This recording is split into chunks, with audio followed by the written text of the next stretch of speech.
The story begins with this bright and sunny day. The things were ordinary and usual like any other day. In this world, playing video games has become the norm.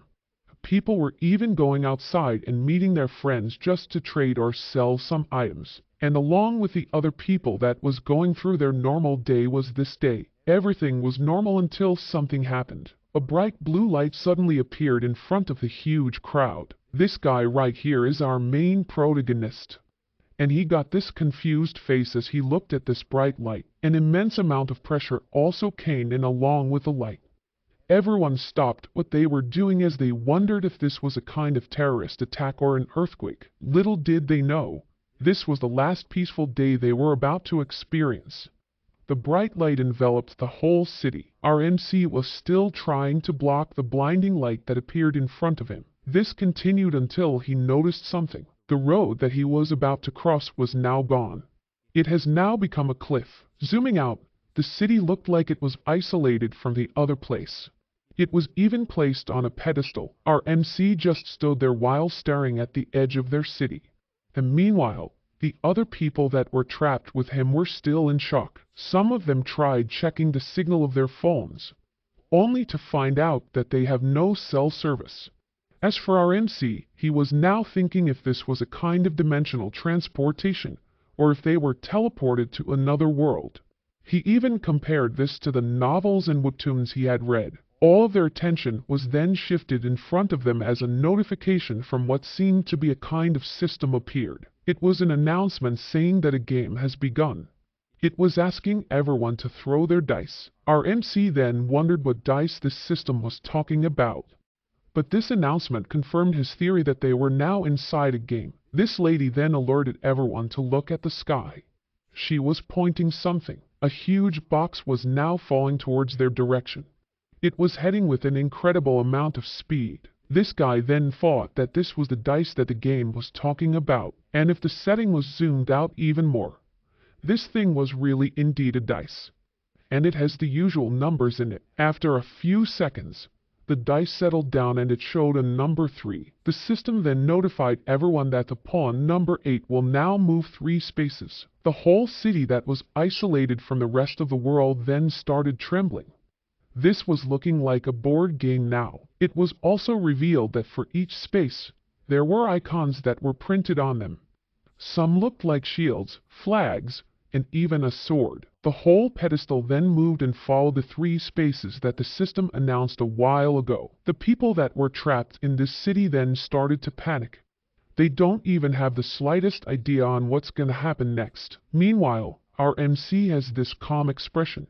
He started analyzing the situation and thought that they were indeed summoned to a game. The only problem was that they were not the players. In this story, they were the pawns that were being moved along the game. Our MC also assumed that the one who threw the dice was the real player here. He also compared their situation towards the in-game characters that the players could choose. But the thing that bothered our MC was that if this game needed a pawn, why would it bother summoning the whole city? He then wondered if this has something to do with the requirements of this game. His thoughts were cut off when another notification was shown. The system informed them that they just now arrived at defense space. The difficulty and defense time will also be set using the dice. The player rolled the dice and it showed number 1. This means that the difficulty of the game will be set to level 1. Another dice was rolled and now it showed number 3. The system then told everyone that for this defense game, the pawn will have 3 days to defend. After that, the whole city was then summoned into a new map. Another block was merged towards the city. This one looked like a forest. The people that were still inside this one wondered where the other block came from. From its distance, a huge amount of silhouettes could be seen. The system then notified everyone that the defense mission will begin soon. As for the requirement, it warned everyone that if all 4 bases were destroyed, the game would be over. Different bases were then established among the corners of the city, and if all of these places were gone, the pawn would also be destroyed. This meant that all the people would die. As soon as they found out about this, most of the crowd started to panic. They even pleaded for someone to take them back to their normal lives. Meanwhile, our MC knew that this option was really not available because if it was, The system should have given them a choice from the very start.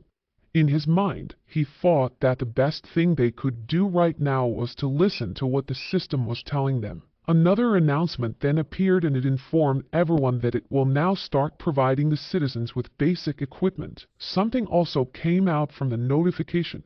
It commanded everyone to throw their dice. Each equipment will also have classes, which will be determined along with the number that the people would get.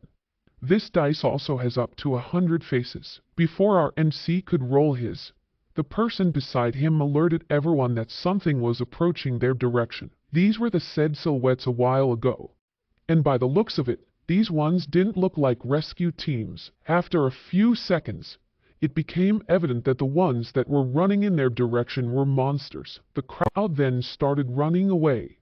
This also includes our MC. As the monsters went through the invisible wall that separates these two blocks, a powerful lightning appeared. Those who were too slow to run and react were now being attacked by the monsters. Since our MC was just too near the edge of their block, one monster managed to catch up to him. With a mighty club swing, a burst of crimson sprayed. The monster has successfully landed an attack towards our MC. This guy was now sent flying. And all the while, he thought that he just found out why humans were needed in this game. Their role was to act as the force that will protect the pawn. Our MC landed towards these piles of boxes. It was a powerful impact. The mechanics of the whole game was now starting to get clearer. Humans would need to protect the pawn city in order to keep moving towards the goal. This is a dice game that was being played by gods or demons. Each one has a pawn city that they control, and all of the things that would happen on the board relies on the number that the dice would show. Back to our MC, he was still lying on the boxes. The amount of damage that he got was just too significant. The monster that dealt this was also standing in front of him. It got this fierce expression on its face. This one looked like a powerful warrior among their tribe. And while it was looking at our MC, a lady with flame wings appeared. This one was even wielding a spear. The lady then made her spear pierce right through the ground. A force that looked like lavas came out from it. After that, a flame whirlwind appeared, and it alerted the monsters that were present in the area. The force intensified even more after a few more seconds. It was now starting to suck the monsters towards it. The monsters didn't have any way to counter or even avoid this powerful skill. The ones that were caught became ashes. The people that were near the area received some time to breathe. This meant that they were now safe. The flame whirlwind went out, and it revealed the same lady that wielded the spear. People were now wondering what was the identity of this new hero. This waifu right here that had this white hair and red fierce eyes was Go Haiju. She's just level 1, and she's also an ordinary citizen. The thing that made her this powerful was the item that she was wielding. It was called the Empirical Flame Dragon Prominence's Canine. It has a legendary class. This thing allows the user to borrow the power of the Empirical Flame Dragon. Haiju then commanded everyone that was injured to run towards the Namsen Tower. She revealed that the military and police were forming a defense line there. She also asked everyone to roll their dice as soon as possible. These ones then started looking at the dice that they got from the system. Haiju confirmed this, and they followed her instructions. She also told them that the dice will turn into an equipment that will correspond to the number that they will roll. She commanded those who will receive ordinary equipment to just fall back. As for those who will receive magical class and above, she wanted them to help her fend off the monsters. The crowd found out that Haiju was really telling the truth.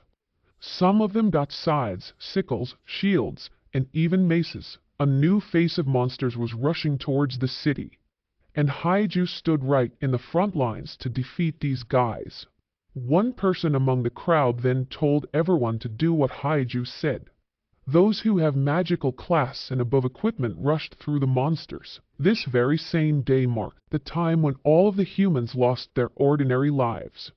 But this was also the start of them living extraordinary lives. The first day of the new year, the countless people died. As for ones that survived, they will be considered as the heroes that would serve as the pillar of the seed pawn. Our MC was still alive amidst the chaos that just subsided. It was also revealed that his name was Troy Yo. He's also a level 1 ordinary citizen. This guy managed to hold onto his dice even after being defeated by the monster. And after a few seconds, he lost consciousness and the dice fell. It then started rolling on top of the system notification, and with the overwhelming odds, our MC managed to roll the highest number, which was the number 100.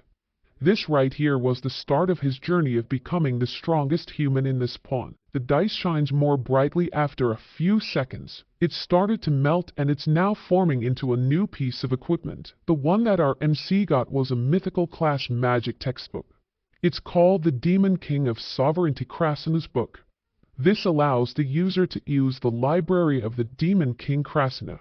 Using this item would allow the user to find all kinds of information, including item locations, hidden events, and even monster information. The book started to emanate this crimson bright glow as it was summoned in front of Yo, and while our MC was unconscious, the system's warning about this item appeared. It said that Krasina is an incarnation of monopolistic desire. This meant that all of the rewards that the people would get from the information of this book will be taken from them, and they will all be given to the current owner of Krasina's book, which in this case was our MC, Choi Yo. After that, the defense game continued. The 3 hours had already passed. As for the casualties, there were now 3,102, and another 7,023 people were injured. And despite all of the efforts of the humans inside this city, one base still got destroyed. Haiju did most of the work. This was only natural because she has a powerful weapon alongside her. She wondered if the defense game was now over. The people who managed to survive celebrated.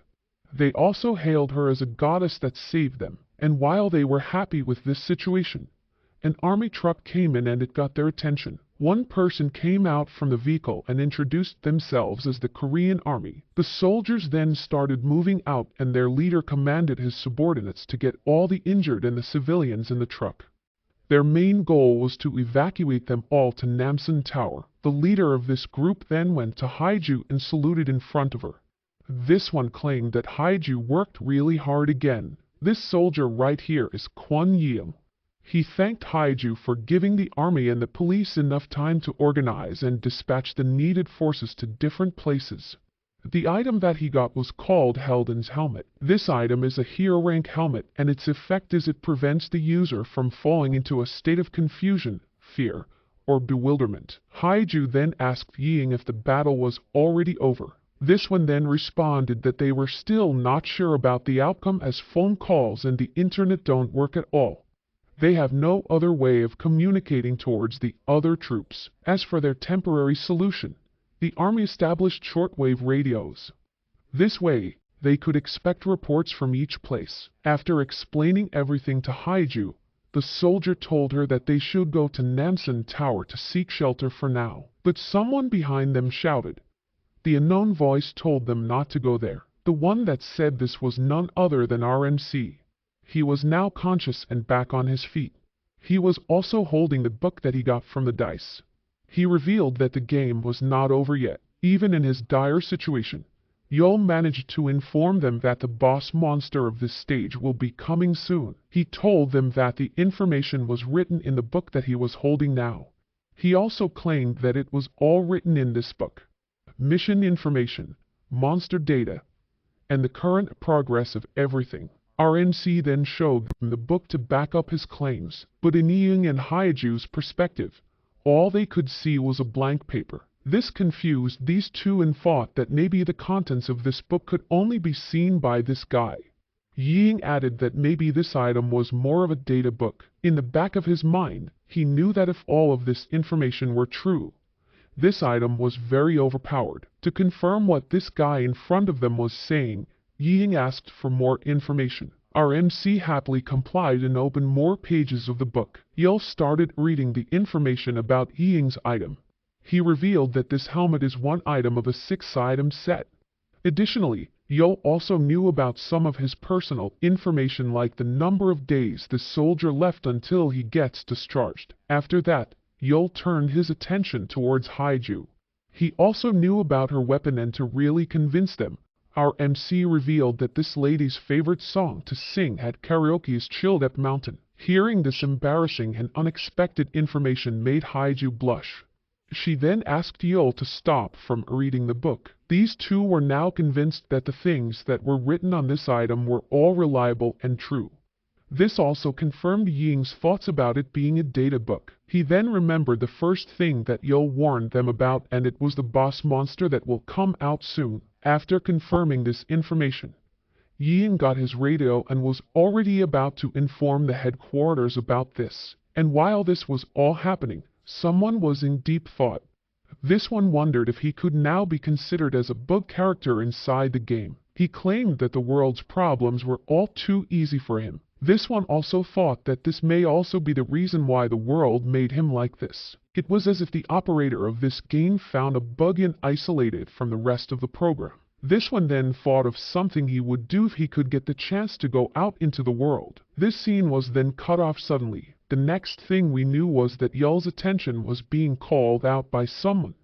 And it took him a while to notice this. The one that was shouting his name was Yeom.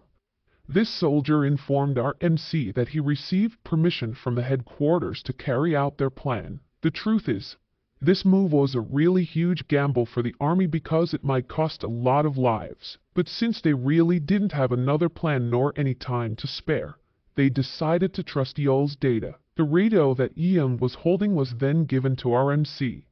The army was now trusting him to give them as much information and countermeasures as possible. Our MC then gladly accepted the responsibility. He started talking towards the radio to test it. He then introduced himself and told everyone that he will now be talking about the defense mission. As for this stage of the game, Yul revealed that their primary mission is to protect the base from the waves of monsters.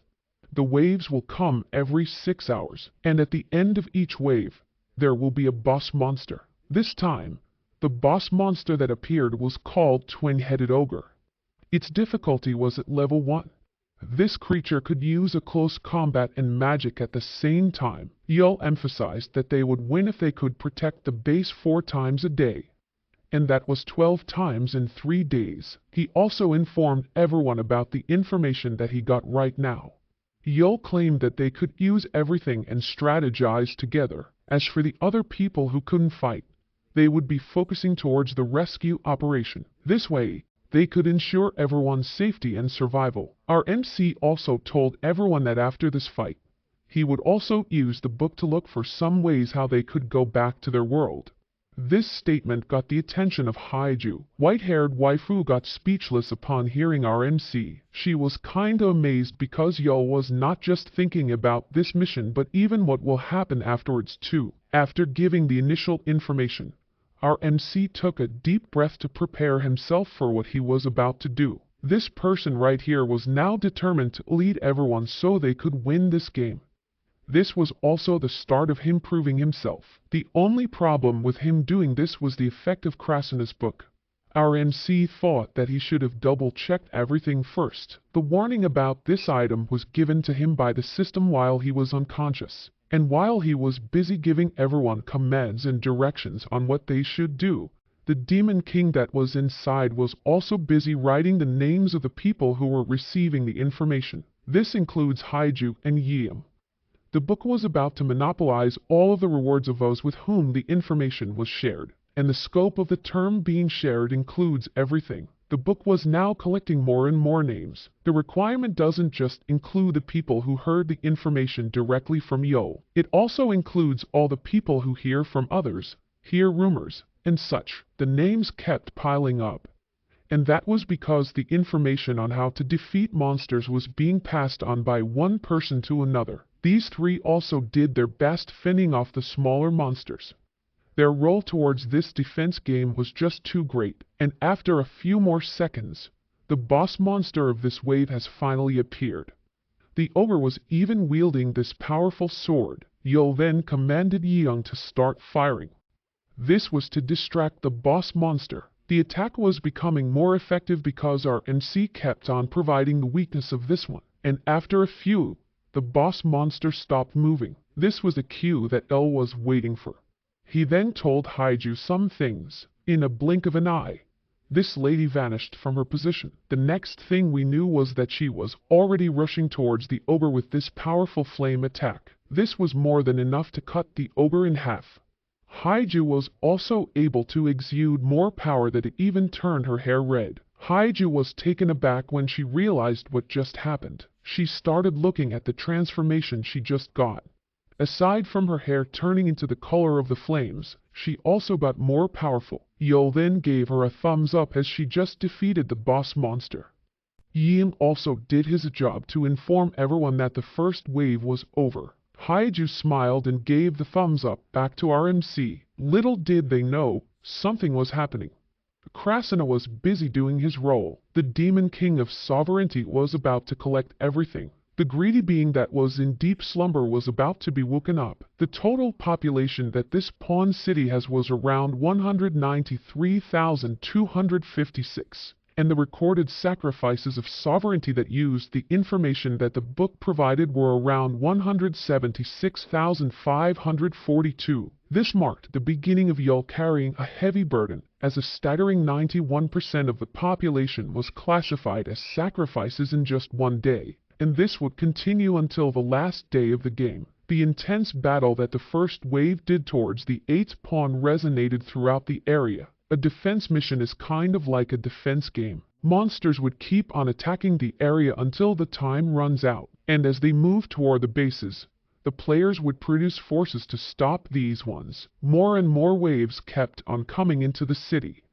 But unlike the first one, the monsters got confused because they were not able to see a human, and this was because Yul kept on leading everyone. The humans that were able to get long-range weapons were commanded to fire onto the waves.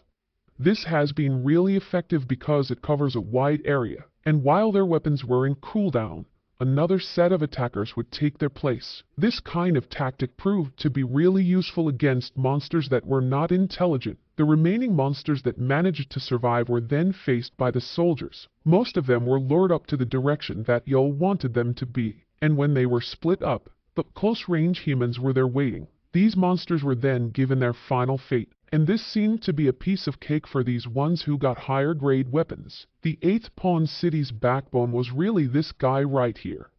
Each time the waves came, there were already elaborate plans that were placed. And these ones were created to lessen injuries and avoid casualties. Krasna's book updates in real time all the information about the current situation. Yul was becoming more amazed about this item that he got because whatever information he needs, it automatically shows up. All he needed to do was to flip the damn pages. More and more data was then provided. And for each second passing by, this information was being used by everyone. As for our MC, he still had no idea on what consequence this was about to give. The defense game was still ongoing. Monsters were still being defeated all over the place. Ying has maintained his calm decision-making and led the soldiers. After clearing one place, they were required to report this to Choi Yo. This guy had become speechless after completing their mission in this area. In the back of his mind, he was thinking about our MC. At first, the commanding headquarters still had the final say on what they should do about the information that was being given by our MC.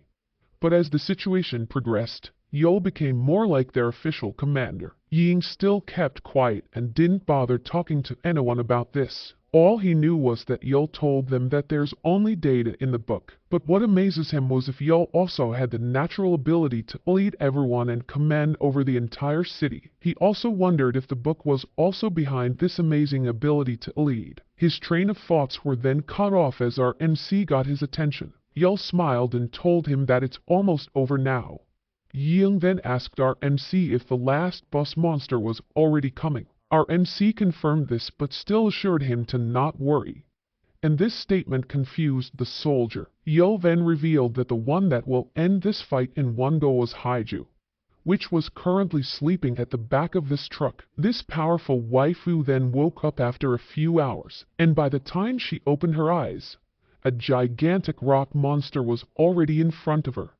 Haiju screamed loudly as she saw this monster. This one right here was called Billy the Giant. Its difficulty was still at level 1. It was born weak and was abandoned by his kind.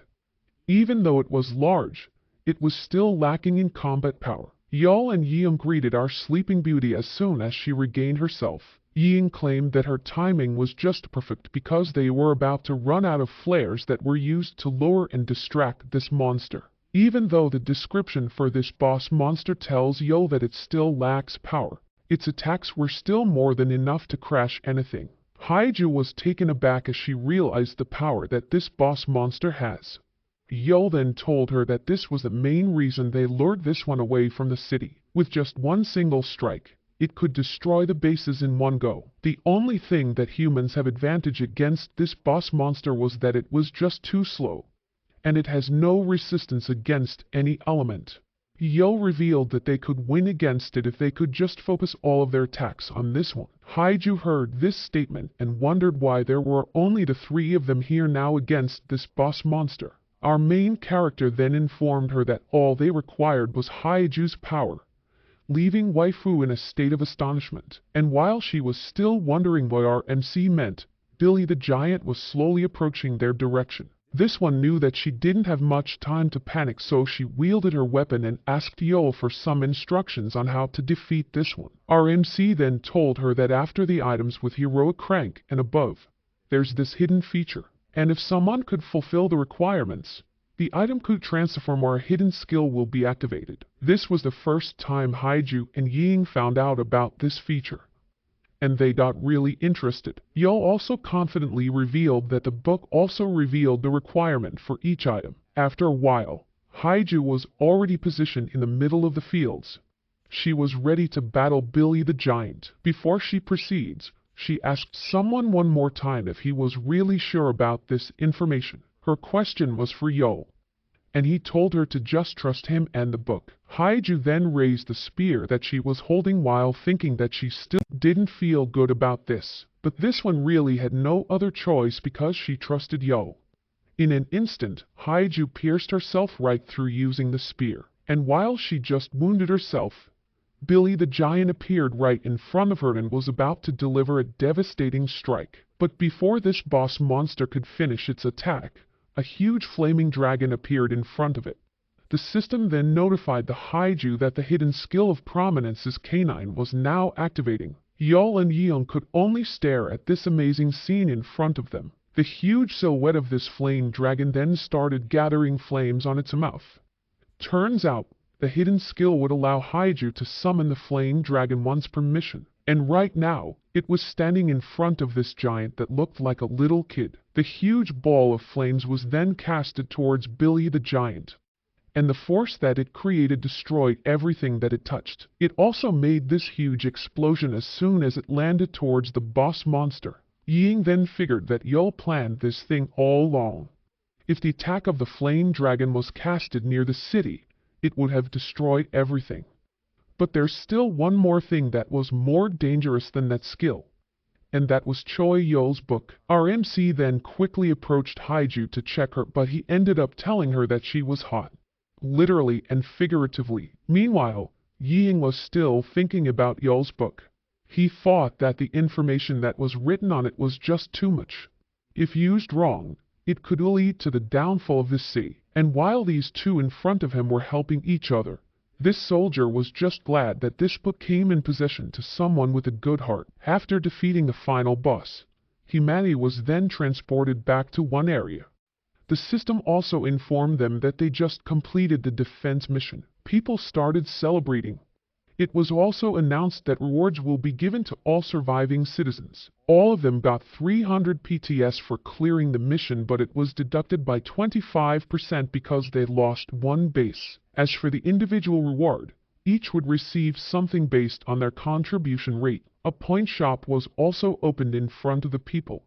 They found out that they could buy all sorts of items here using the points they were about to receive. There were even healing potions and all sorts. The nurses and those who were inside the infirmary told everyone to prioritize getting the potion first. Yeol smiled as he was glad that the injured ones could easily be treated now. But as for the other people around him, they were startled by what they saw. Our MC also noticed that something was weird. This was the same for Haiju and Yeung. It has something to do with the points. Turns out, The system notified everyone that they have been rewarded with 0 points because of the effect of the skill called Sacrifice of Sovereignty. Most of the crowd started to panic. They claimed that they really need some points now to heal some people. Haiju was already panicking and she turned towards Yul to ask. But all our MC could say to her was that he also has no idea. But all the while, he had this grim expression on his face. The system notification that was shown in front of him was different from the rest.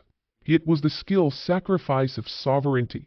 It informed Yul that if he managed to sacrifice 90% of the citizens, the rewards he would get would increase by 100 times. After a few seconds, everyone got the same notification. It was like a leaderboard for the people who got the most points for the defense game. There were now 2 people listed.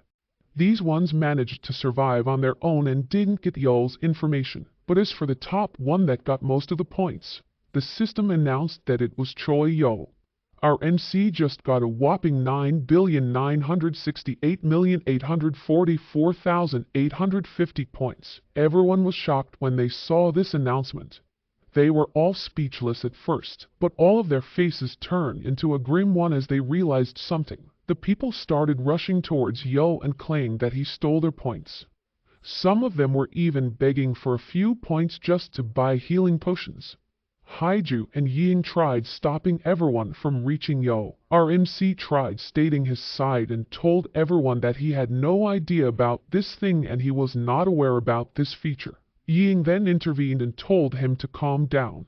He suggested that they should focus first on treating the injured. With a serious expression, this soldier knew that points could be traded or given out, so he told Yul to share them amongst the people who needed it the most. Our MC then immediately agreed.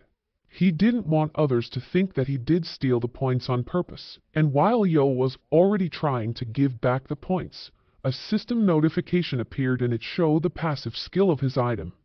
This one prevents him from sharing or donating items/points. The crowd was already in chaos. They were demanding our MC to give their points back.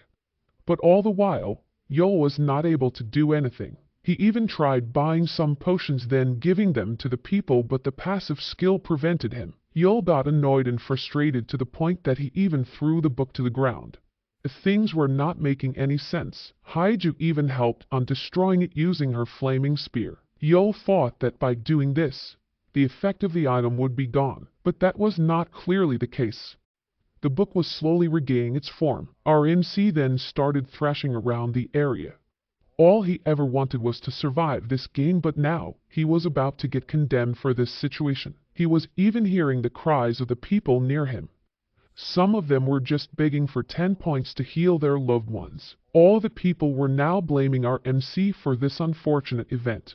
In their minds, they regret trusting Yul with this defense game. As for Yeom, he kept on receiving reports that the death tolls are rising. The army was also starting to struggle maintaining the enraged citizens. This one just stared at Yul blankly. Meanwhile, this one kept on looking for some ways to negate the effect.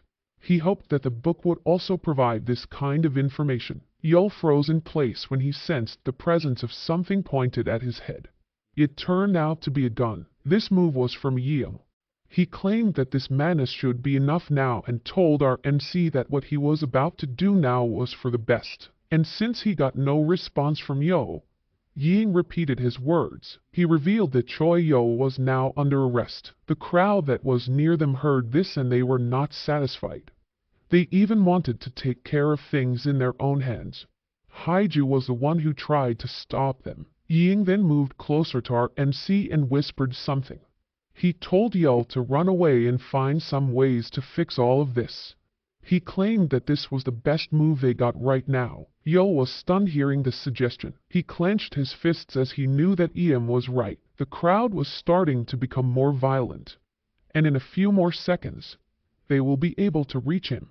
Our MC then summoned the system shop. He bought agility stats from the points he got, and in a split second, a bright red light appeared.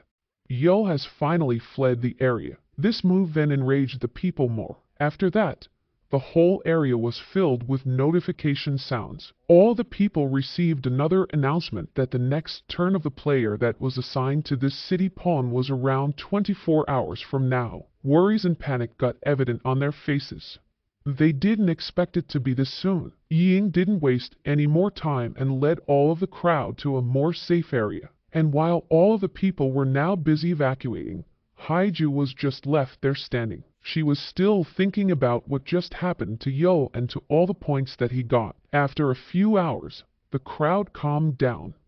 The army was now asking everyone to pick their roles. They could choose to fight or they could just evacuate. They were also asked to always check their status window and that they should never leave the evacuation center. Some of the officers also assisted the older citizens and taught them how to use the system window. These guys also commanded the people to run away as soon as they spotted Choi Yo. The army was now desperate to isolate all the people who could hear even the slightest information from Yo. And all the while, the most wanted person in this city pawn was just busy making this magic circle. Our MC was now wielding this red chalk. Even though he was already hiding himself from the crowd, he could still hear all the announcements that were pertaining to him. As for the other guys who contributed a lot from the previous mission, they were busy planning their next move. Haiju was also doing her best to prepare herself for the upcoming battle. The people who were too old or too young to fight were placed in a safer area, and the ones who were about to fight against monsters sought blessings or for any support they could have. And just like that, the 24 hours that the system gave to them was over. It notified everyone that the new turn will now begin. The player that was assigned to them just rolled the dice. This move would determine the fate of this pawn city. After a few seconds, the system informed everyone that the 8th pawn will be moving 4 spaces. The pedestal then followed the number shown. It will now land towards this space with purple lights. This one was called the Demon King Seal space. It informed everyone that demonic pillars will start appearing in certain places and all they needed to do was to destroy all of them. And if these seals were not destroyed within the given time, the Demon King will be summoned. As usual, the game would proceed on setting the mission time, number of pillars, and the difficulty of the pillar guardians. The duration of the mission would be 5 days, and there will be 3 pillars that will be summoned. As for the first pillar, the difficulty that was set on it was just level 1. A huge tower with chains appeared in a certain part of the city, and on the top part of it, there appeared to be a statue with wings. This right here was called the Fateless Fallen Angel. This monster will be the pillar guardian that would prevent the people from destroying its base. The second pillar guardian's difficulty was also set to level 1. And time, this monster resided on the top of this crystal-like tower. The guardian that would be defending this one was called the Mad Brains. It's a being that cannot stop creating things, and as time passes, the better its creations are. And finally, the last pillar guardian's difficulty was also set. And unfortunately, it happened to be level 3. This notification startled Haiju and Yeung. The last demonic seal was right in this tower. The level 3 guardian that would be guarding it was called the Goblin Swordmaster Jack. This one has reached the peak of martial arts and gone through body transformation. He's now trying to undo the seal of the Demon King to challenge him. Back to our MC, he also saw all of the notifications, and he was just here lying on the ground. This scene was kinda like the one in Soul Leveling. Yo had this kind of smile as the announcement concluded. Meanwhile, Ying received a report that the civilians have already started attacking the pillars. This meant that the battle had already begun. The guardian that made the first move was the Fateless Angel. The report said that they have tried stopping the people but they're just too uncontrollable. Yi knew that there's nothing they could do now but to back them up. He then asked about the situation of Haiju. One soldier that was standing near him informed Ying that she already left a while ago. This one thought that this situation really became a mess. The perfect cooperation and coordination they have fell in just one day. As for Haiju, this lady has already arrived in front of the red crystal demonic seal. This one was planning to confront the pillar guardian all by herself. Haiju had this focused expression on her face. The aura of this goblin swordmaster was different from the previous boss monster she had encountered. This one didn't even become violent in front of her presence. Haiju then rushed towards this guardian. She thought that she needed to defeat this one quickly so she could prevent anyone from dying against it. She summoned all of her strength and she was able to land a hit. But the problem was that her spear didn't go through the goblin. Her spear was stopped by the sword of this guardian. This one then twisted its sword to do one counterattack. The goblin swung and it was more than enough to send Haiju flying. It then started raising its sword once again. But this time, magic particles were starting to form around it. This one exuded this bright blue light, and in a swift moment, a slash was about to land onto Haiju.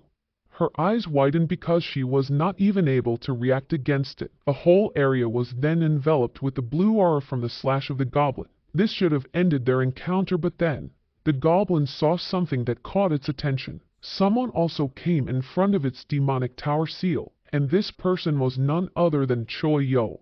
He also held Haiju in his arms as he saved her from the impending death. Our MC then brought her down and asked if Haiju could say something to all the people. This was about the rewards that Yo got a while ago. Hearing this, Haiju's face brightened up. She thought that our MC found a way to return everything back, but that was not the case. Yo wanted them to know that he will be keeping everything for himself. This statement confused Haiju. Yo was about to approach the guardian pillar, but before doing that, he told Haiju to warn everyone not to get near him if they don't want their rewards to be stolen. And this was all because of this mythical item that he got. The Book of Greed. Our MC was now planning to face everything alone. This was because he found out that there's nothing he could do about the rewards. And he couldn't also escape the Demon King's book. This man was about to bear the heaviest responsibility on his back right now. Yo then opened the system shop and told the system that he will be buying stats. The level of his stat window was at level 30.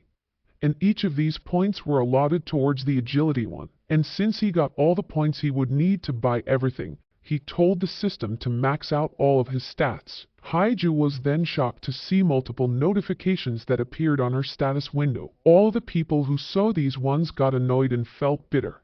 This was because the system informed them that Choi Yo was the first citizen to max out his stamina, intellect, wisdom, agility, and health. Even the luck stat was maxed out to 100. Our MC was starting to feel the sudden surge of power he just got. He then asked the system how many equipment dice he got, and it told him that he now has 423,512. Yo then commanded the system to roll everything and get rid of the ones that were under magical class. The only things that he would need were those above heroic class. When all of the dice were rolled, our MC got 142 legendary class equipment and 1,023 heroic ones. A huge pile of system notifications then appeared in front of Yo. The items that he got were about to be summoned. In his mind, he would just use everything to his advantage since he can't get rid of this skill. Yo was now planning to monopolize all the rewards and power that this Demon King's book could offer. The Goblin Soremaster knew that something interesting was about to happen, and it made it smile. Right in front of him was the most overpowered MC that we could see. Yo's silhouette was already filled with a powerful aura. This guy right here has made up his mind. He would be the protector of the city from this game and do everything to go back to his original life. Yo got this determined smile on his face. He thought that if this was the only way to atone the sins that he got, he would be more than willing to take it. Meanwhile, the Goblin Swordmaster Jack was just patiently waiting for our MC to be done with his shenanigans. This one had this habit that he would just attack those who it considers to be a strong enemy. But before they could even start their battle, Yo told him that he was sorry because he doesn't really have much time to play with Jack now. After that, he equipped a heroic rank shoe that's called Magic Air Shoes. This item makes the user jump and float mid-air. Man would be consumed continuously. Our MC then jumped and vanished instantly. He also told Jack that he will be back soon, so it should wait for him here. Haiju was still there and witnessed the whole thing. She got confused because Yo suddenly left casually. This guardian pillar then sat down once again and seemed to be not bothered by what just happened. Haiju got more confused as she saw that the goblin Sormester would really just sit there and wait. She wondered what's the real deal with this Pillar Guardian's attitude. Back to Yo. This guy was just hopping around the city, and while approaching another monster using his Jordan shoes, he thought that Jack wouldn't attack anyone unless it was attacked, so he got all things under control. Right now, our MC's target was this faithless angel right here who happened to notice his presence. But before this Pillar Guardian could react, Yo has already landed a kick onto this one. The impact of this attack could be seen by the shock waves it produced. Yo smiled because this was his plan all along. He would just go and fight the other more aggressive guardians first. As for the crowd that lost their rewards, they still have the same resentment towards Yo. They were all bitter because their points were used by our MC on maxing all of his stats, but their whining were then silenced as they witnessed this intense battle in front of them. Yo has continued to attack the faithless angel.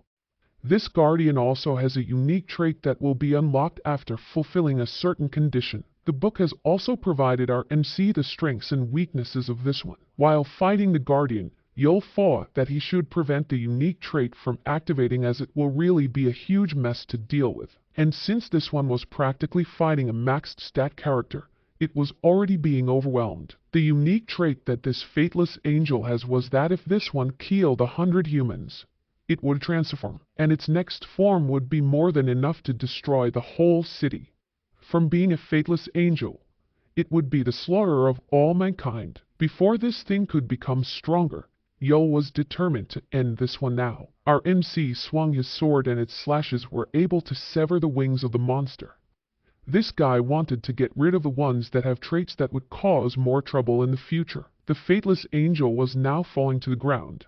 Its ability to fly was removed. In Yo's mind, the most important thing was not to clear the mission. It lies on how they would complete it. Right now, he was rushing towards the faithless angel again. This one was falling at an incredible speed, and on the road that was directly below the monster, an army truck was on its way to rescue some civilians. Yim was inside this said truck, and he was busy commanding the others to keep a 500-meter radius away from the pillar.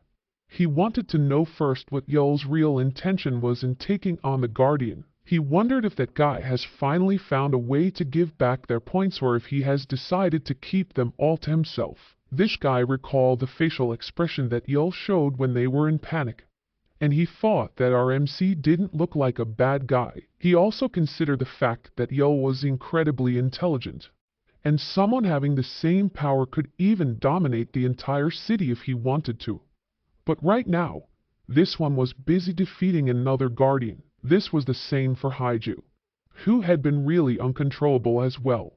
Ying then wondered if they could really clear this mission again, and while their truck was heading in a certain direction, the fight between Yo and the angel went on. The driver of the truck saw something and he immediately turned the vehicle. A bright red light has hit the ground, and it nearly got the truck. The force that this one created was more than enough to make the army truck fly into the opposite direction. Ying and the other soldiers seemed to be fine even after the incident, but they wondered what happened. This soldier checked the place where the beam landed, and then he saw a silhouette of a man holding the same wings and halo that the Guardian had. This person was none other than our MC, Choi Yo.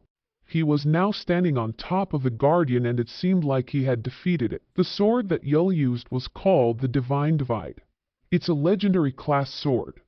This one was said to have divided the heavens and earth, though it has lost most of its power. Yo then proceeded to open the system window and turn the monster parts that he got into items. Ying then approached our MC.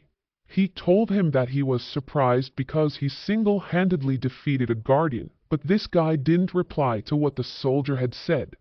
All he did was to smile at him. After a few seconds, our MC went on his way and vanished again. Yin thought that the reason why Yo didn't talk was that he was preventing him from becoming a sacrifice of sovereignty again, and that gesture made him sure that Yo was really not a bad guy. And while he was busy with his thoughts, the other soldier started to tremble and pointed out the Guardian. Ying was not aware of what's happening, so he just told him to report to the HQ that it has been defeated, but that was clearly not the case. Turns out, this one right here was still alive. It started to move and approach the soldiers. The system then notified them that a certain requirement had been fulfilled, all because its wings and tail were removed. A special trait has been unlocked and it was called corruption. This then made the faithless angel transform into another being. The Pillar Guardian looked like a new monster. This was now called the Corruption Beast. Its difficulty was also increased to level 2. Ying was still standing in front of this boss monster. He thought to himself that military life was really shitty. The growl of the monster has enough power to send some debris flying, but as soldiers, they cannot really back down. The squad that Ying leads bravely walked towards the beast. He thought that since there's only 3 monsters in this mission, these 3 should be as difficult as an entire raid. Nevertheless, this individual raised his weapon and began firing. He then wondered what was Yul's reason for leaving something like this in their care. Yim also commanded his men to call for some backups while they held this beast in place. In a split second, the monster leaped from the building with its incredible speed. This beast tried to land an attack towards the soldiers. Fortunately, they were able to dodge it. The whole troop then started running away. A status of normality called fear has affected their brains and lost their will to fight. The only one who was sane was Yim, all thanks to the effect of his helmet. But as he witnessed what was happening, all he could do was to grit his teeth. He began diverting the corruption beast's attention, his strategy for safeguarding the other soldiers who were unable to think clearly. In his mind, he just needed to buy more time until the backups came in. But this seemed to be a really wishful thinking, as the corruption beast had already jumped and was about to pounce on him. He turned his head around and thought that he could just hold on until then. After a second, the claw of the beast landed on the ground. Blood was splattered all over the place. The eyeglasses that Ying wore were also sent flying. The corruption beast continued putting its weight onto its palm, and all the while this was happening, our MC was just there holding his book. He closed his fist and the book did the same in unison. He exclaimed that this just took care of one. Going back to the beast, something emanates a bright light under its palm. After a few more moments, the power that oozed from this place made the hand of this guardian be repelled. A system notification appeared and it revealed that the Helden's helmet that Ying had has activated a hidden skill. A hand holding a flag was then shown on the scene, and this was from Ying, who managed to survive that deadly attack. As for the requirement of the hidden skill, the wearer should be on the brink of death from an attack of a dark or corruption type, and he should be a leader of a party of more than 5 people. This skill right here was called Helden's Ghost. The user of the helmet will be possessed by the ghost of Helden and it will boost all of his stats for 10 minutes. His defense against dark or corruption attacks would also be increased. Ying kept on uttering phrases that were about the Iron Club goddess and it made the corruption beast confused. A fanatic skill was also activated, causing his whole party to be possessed as well. After a few more seconds, the soldiers who had initially been fleeing from the guardian of the pillar suddenly changed course and rushed toward the enemy, driven by a resolute determination to eliminate the threat. Meanwhile, Yul was still standing at the top of the building and was trembling. He thought that this hidden skill was scarier than what he had expected, and before their battle could start, Ying had remembered something. This was the time when his battalion commander was talking to him and offered him a car. Ying then told his superior that this looked like it was too great for a mere sergeant. The battalion commander, who was named Kim Song, then smiled. He praised the guts that this soldier had because he was quite frank in front of him. But this small talk just made things more awkward. Ying didn't respond. Commander Song then continued discussing their situation. He revealed that they still have almost no intel about the current status of things, and at times like this, their force would need to act as a calm observer. This role was a perfect fit with Ying. Aside from the effect of the Helden's helmet that makes him composed in all situations, this guy also has the guts to protect the people. Back to the current battle, Ying's squad has bombarded the beast with their bullets. They were not holding anything down. This soldier was still thinking of the things that he had talked about with the commander. That was until he ran out of bullets. But since they were in fanatic mode, Ying commanded everyone to charge towards the Pillar Guardian. The weapons that these soldiers received from the dice were then also blessed with the buff of the Iron Club Goddess. This one had his divinity gunstock ready to be swung. As for the others, they received some kind of skill like this divinity bayonet skill. They even had this divinity flag that was used to pin down the corruption beast. And after a few more moments, these 5 soldiers have succeeded in subjugating their opponent. Each one of them roared and dedicated this feat towards the Iron Club Goddess. An announcement was then shown to all the people in the city, including Commander Song.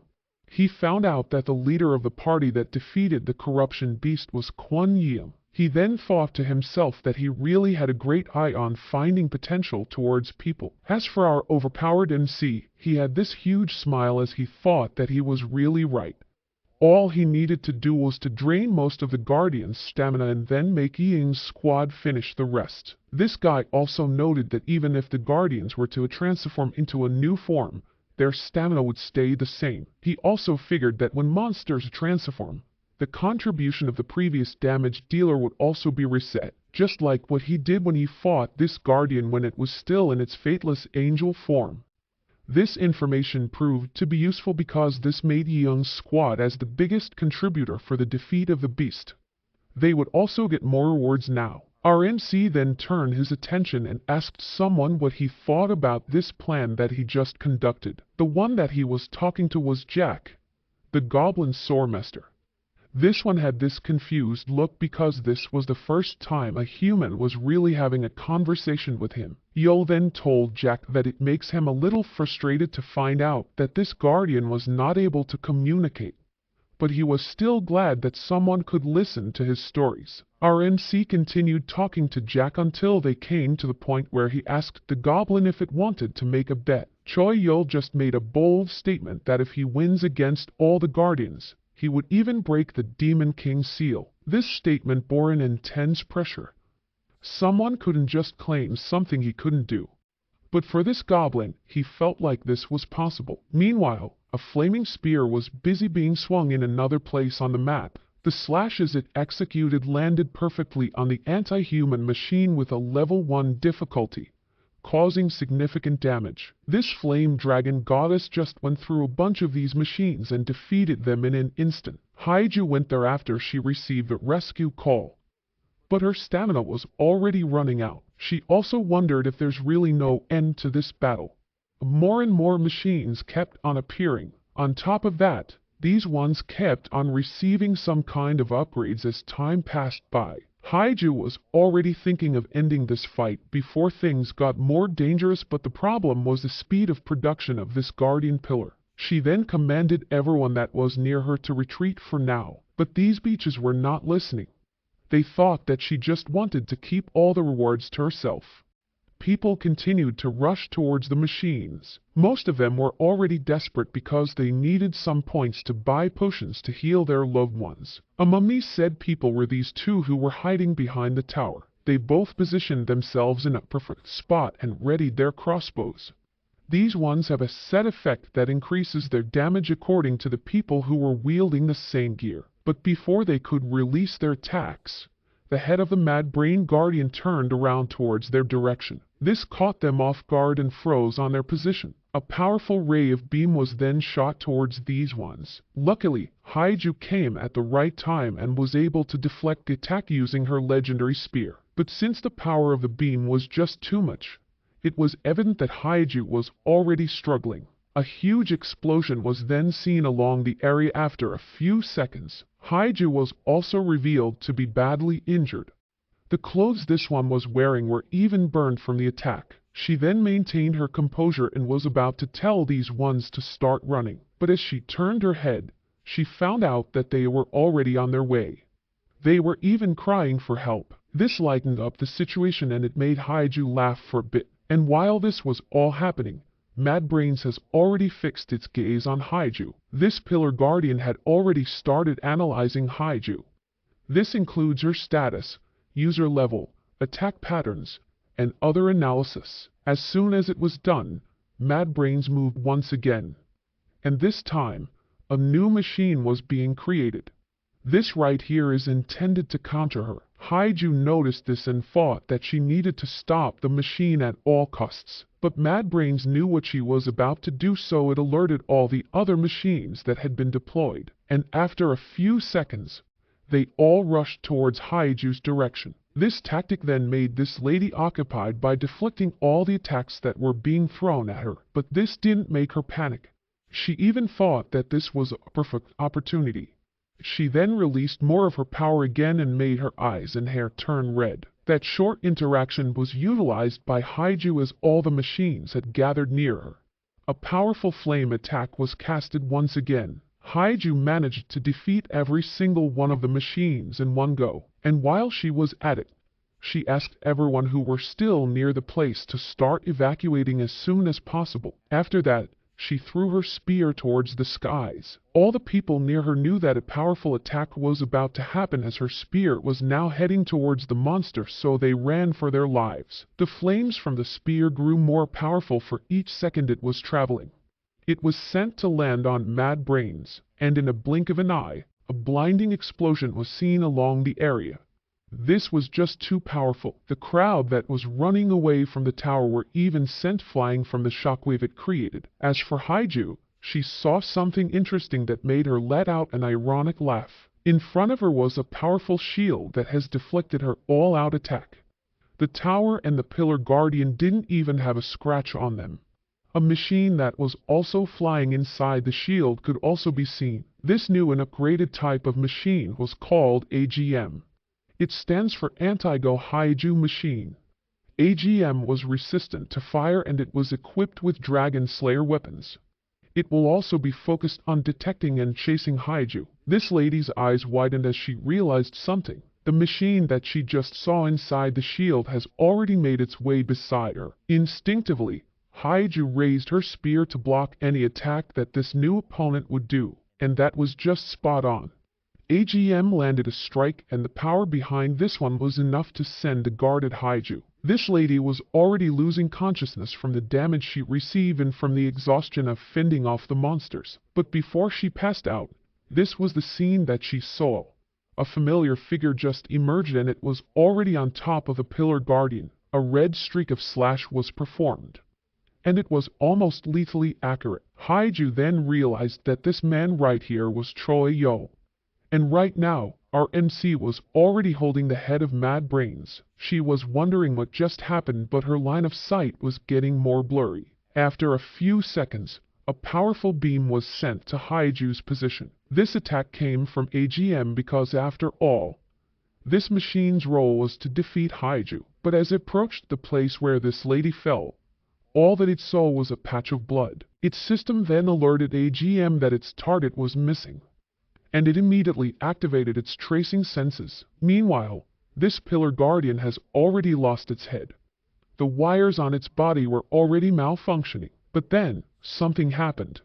The system revealed that an unlocking trait has been unlocked, and this trait was called the Mad Order.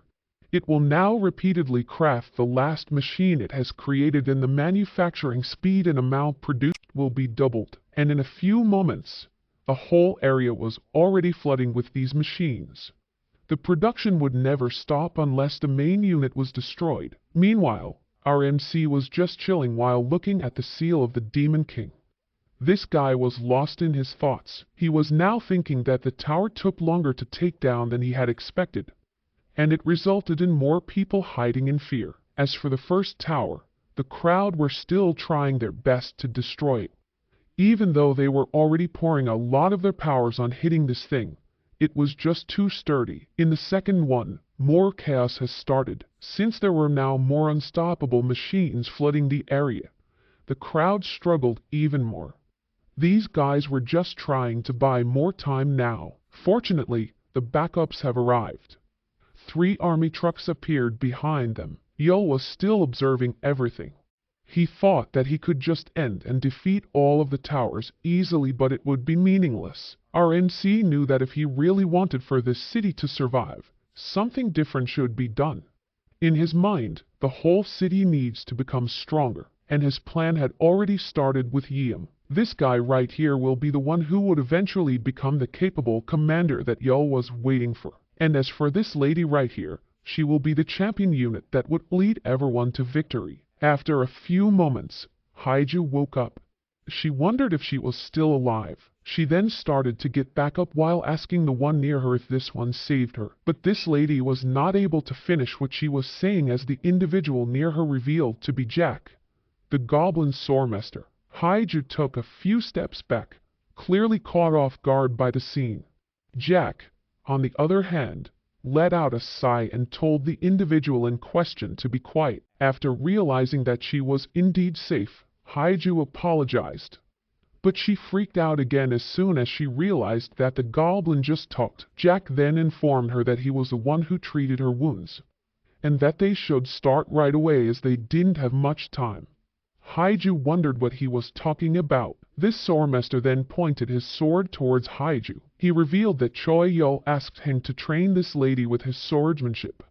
Although this might be too cliché, this will be Haiju's short training arc. This revelation then made this beach dumbfounded. Meanwhile, somewhere along the city, AGM was still looking for Haiju, and its system just detected a reaction from her, so it was now heading towards her position. This one was still 325 meters away. In its perspective, the system has already scanned the area and it just confirmed that Haiju was really there. After confirming this information, AGM flew faster and used its booster to get there quickly. But as this machine arrived at its target, it stopped as our MC appeared in front of it.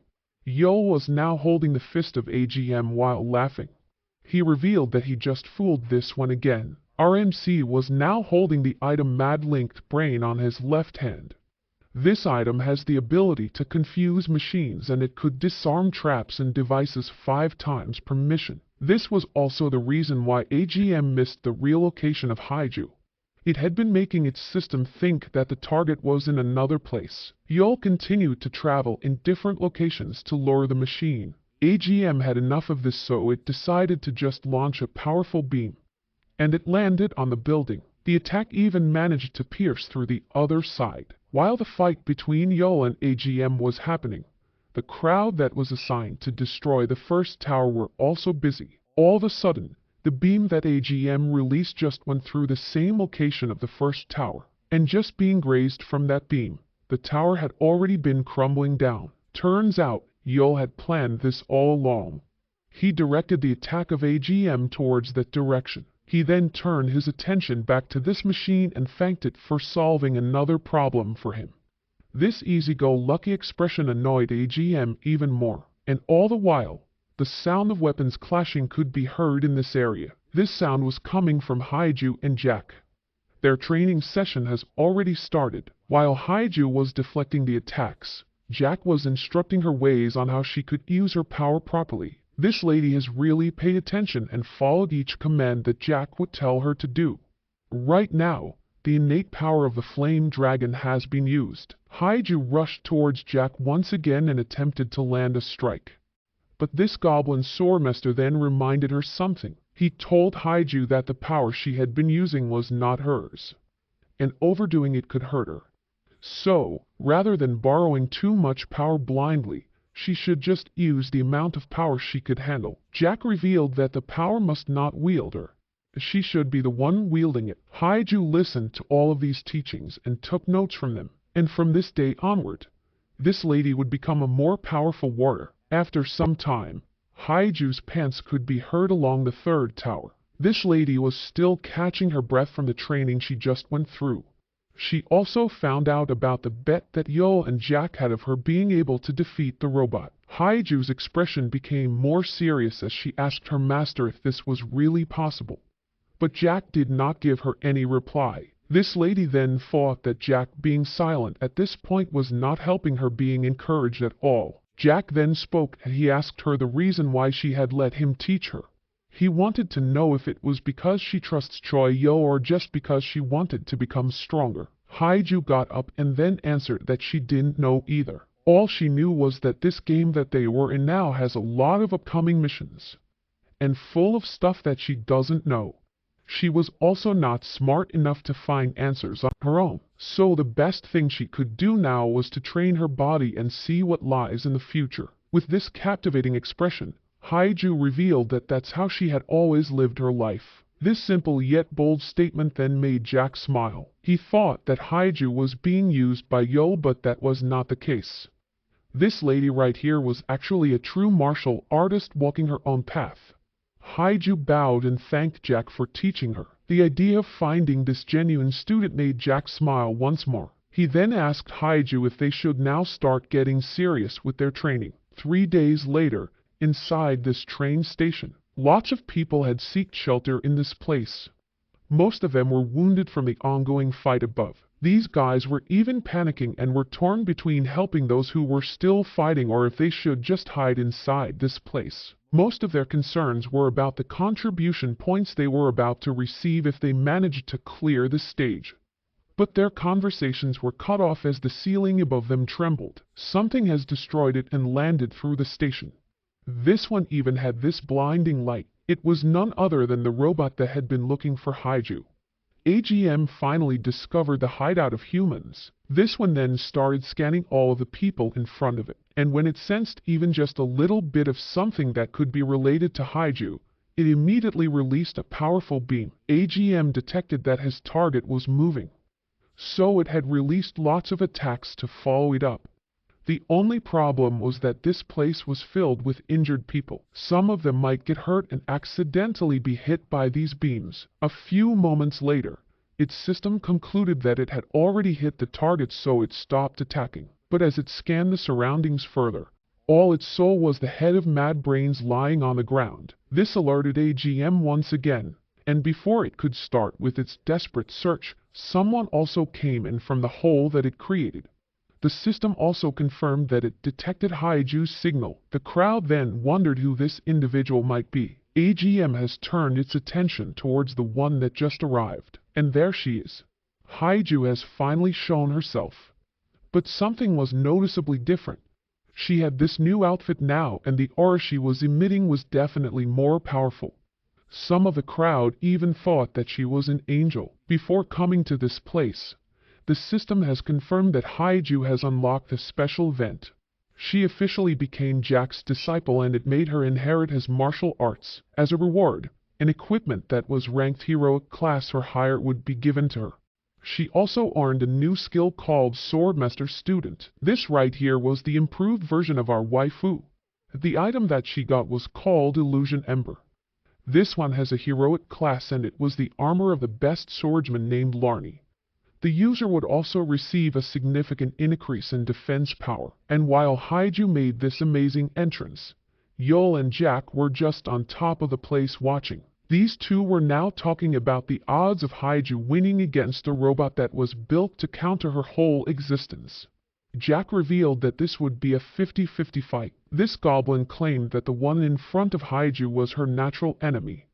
In their previous fight, she had no chance of winning. But things are different now because this lady has already learned martial arts. Each attack that Haiju was releasing was able to overpower AGM. But this robot wouldn't just give up because its only mission was to defeat and kill Haiju. Jack then thought that if the teachings that he had implanted into this one's brain would bloom, she would surely win this one. AGM wouldn't also appear as her enemy because she could just compare it to a piece of metal.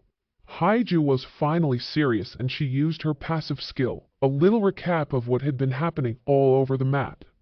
After 3 days and 15 hours since the mission, the first pillar has been destroyed. As for the second pillar guardian, this took a little longer than expected, even though the army had already provided some backups. It took them 3 days and 17 hours before they could destroy it. A few hours after this event, Haiju and AGM's fight was ongoing. But this didn't take much longer, as our waifu had already dealt the finishing blow towards the robot.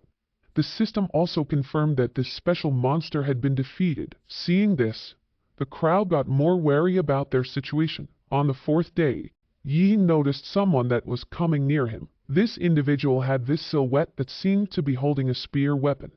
Behind this one, there's also a lot of people standing. The individual was Haiju, and she smiled after seeing Ying being safe as well. This was also the time when most of the citizens returned to the game. 3 hours after their short reunion, something monumental happened. With the help of Ying and Haiju, Humanity has finally destroyed the second pillar. These guys started to celebrate as they thought that they could definitely do this. They could fight and survive. The crowd also assumed that they just got some wins even without the help of Choi Yo, but all they knew was information on a surface level. They didn't realize that this was all planned by our MC. This guy was still with Jack, and the Goblin Swordmaster claimed that his student won the bet, so he would now keep his promise. The seal of the Demon King that was hovering above the city then started emitting this blue lightning. Something was happening. Meanwhile, the army has proceeded on assisting the people. They were now giving some food and additional equipment. Ying was now talking with Commander Song. His superior can't believe that his subordinate was now being held as a general of the army for leading them to victory. But this didn't really bother Commander Song because they still have a lot of things to do. He then told Yeon to do what he needed to do as he would take responsibility for these things. Before ending the call, Commander Sung even teased Ying of being promoted after this task. This soldier had no other choice but to follow these orders. All he could do now was to sigh. Haiju then came in and greeted him. This lady informed Ying that they should now get going. Ying asked her if she was really sure about this move. Haiju assured him that this was his promise to his master. Ying then imagined the scene where Jack told Haiju that the next time they would be meeting, they will be enemies, and since the most powerful Pillar Guardian was the last one they should defeat, Ying wondered if they could win against it. This soldier knew that with difficulty level 3, this boss strength couldn't be compared to those they had already defeated. He also wondered what Yul had been thinking. But before they could leave the place and go to the third pillar, the whole area was enveloped with an intense aura. These two then saw that something just struck the seal of the Demon King with a powerful force, and as they focused their gazes, they figured that this individual was Choi Yo. Our MC just landed an intense kick towards the Demon King seal and it created huge cracks all over it. No one would have dared to destroy the seal with just a simple physical attack. After that, the seal broke and the debris started falling from the sky. The system then confirmed that it was really Choi Yo who destroyed the seal of the Demon King. This made Haiju and Yeong dumbfounded. Doing this brave move also forced the system to change the whole goal of their mission. Red ominous energy then started leaking from the destroyed seal of the Demon King. This was like a crack in space and time. As for the new mission, their primary goal now was to kill the Demon King. Different creatures that looked like angels and demons then started pouring out from the crack. The system also emphasized that the game would be over in case they failed to do the mission. And because of this unexpected move from our MC, the crowd has become enraged once again. They claimed that Yo was really not thinking straight. This was the same for these two as they wondered what Yo was really planning to do. As for the last Pillar Guardian, this one commented that he didn't expect Yul to actually do it. He got this smile as he thought that there's still a few interesting humans this time around. Jack then prepared himself for the battle that he was about to face. This guardian then jumped and headed towards the Demon King's seal. Jack unsheathed his sword and started releasing his own aura. And with an incredible speed, this one had managed to defeat a whole bunch of monsters that were coming from the cracked space. These ones had no chance of even reacting to Jack's swordsmanship. Haiju and Jing witnessed this scene and they immediately felt the gap between their power. This was a monster that they were planning to take on before this chaos broke out. Jack noticed the presence of his student and then dedicated this move to her. He claimed that this will be the homework that he would be leaving to her. He would like Haiju to devote herself to learning martial arts until fate allows their calling to intertwine. Meanwhile, our MC just entered this unknown realm that was inside the Demon King's seal. He now had this fallen angel's halo, which was a legendary class accessory. This was the thing that protected him inside this demon realm and hell. As he wandered inside this place, Yul found this creature that was standing in front of him. He claimed that this just made things even simpler than what he had expected. Yul then started shouting towards this creature to catch its attention. Turns out, this one was the Demon King. Our MC used this opportunity to ask if this one knew another Demon King named Krishna. This creepy Demon King then turned around and revealed its massive build. He also answered Yoel's question and told him that he had never heard that name before. This one also wondered how a human managed to come to this place. The name of this one was Kadam Baba, and he's the Demon King of Authority. This boss monster has a difficulty of level 6. Yoel had this disappointed expression as he concluded that Demon Kings were not fond of interacting with each other, and since his question was already answered, our MC turned around and commented that things would really take some time before he could get more clues about this book. But before leaving the place, he turned his head around and apologized to Kadam Baba for interrupting his meal. Yoel also noted that the Demon King's real opponent would be arriving soon. Kadam Baba then smiled and scratched his head as he thought that this situation was kinda embarrassing. But then, the atmosphere around the area changed as this one was already charging a strike onto our friendly and carefree MC. Yoel's eyes widened as he was not expecting this cheap move from the Demon King. And while this was happening, Jack had finally reached the summit of the Demon King's seal. He landed on the ground and immediately heard loud noises. This one had this expression as he saw what was really happening in this place. Blood has already been scattered all over the place. The Demon King also had this angry expression on him. As for Yoel, he was just there facing Kadam Baba. The bigger picture was then shown as it revealed that the fists that this Demon King had been building all throughout his life were now gone. The blood that was scattered was from him. Our MC had his fist clenched as he commented that he moved based on his instincts. He thought that this was really against the rules. Kadam Baba was clearly confused and lost as he wondered how a human had this amount of power at his disposal. Yoel then apologized repeatedly as he claimed that this was all just a mistake. He wanted this Demon King to hear his explanation first and to calm down. But this method was clearly not working as Kadam Baba was now enraged. He also started growing back the lost fists on his arms. Our MC then turned around and asked Jack if this goblin swordmaster would like to change places with him. Jack answered that he wanted to, but it seemed that the Demon King wouldn't allow it. Yoel awkwardly smiled and agreed on what Jack had said. A powerful strike was also being charged at him by Kadam Baba. This one was a little distracted as he thought that things got all twisted at the last minute. He then happily received the strike of the Demon King. While being sent flying, he recalled the scenario that he had prepared. Supposedly, Jack and Kadam Baba would go into a one-on-one fight. There's a hidden event called Martial Artist's Fate that would be triggered. And this one would make the Goblin Swordmaster perform a technique that would have a mutual destruction with the Demon King. This event would also increase the rewards drastically, and all of these points would be given to the citizens. But right now, that plan was out of the picture.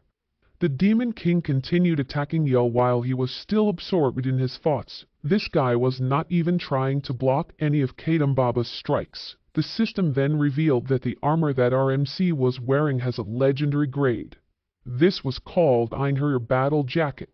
This one is a gear for the chosen warders for the War of the Gods. As he continued to allow the Demon King to land multiple attacks, Yoel thought that there's nothing he could do about the lost special event. He then thought that he would just wait for the people to accumulate hunting points and end this fight before someone dies. Jack stood there watching how the Demon King looked like he was just massaging our MC. He had become speechless because something like this should be impossible to happen. Meanwhile, outside the demon realm, lots and lots of monsters were being defeated. The army had continued assisting the citizens on hunting these ones and evacuating them in a safer place. Ying was the one who led this squad. But right now, he was just too tired. He stared at the monsters they were about to face and thought that these ones were all easy to deal with. The only problem was their infinite number. He knew that if this fight was dragged a little longer, humanity would eventually fall. And this was all because Yoel destroyed the Demon King's seal. This also made our MC the official enemy of the city.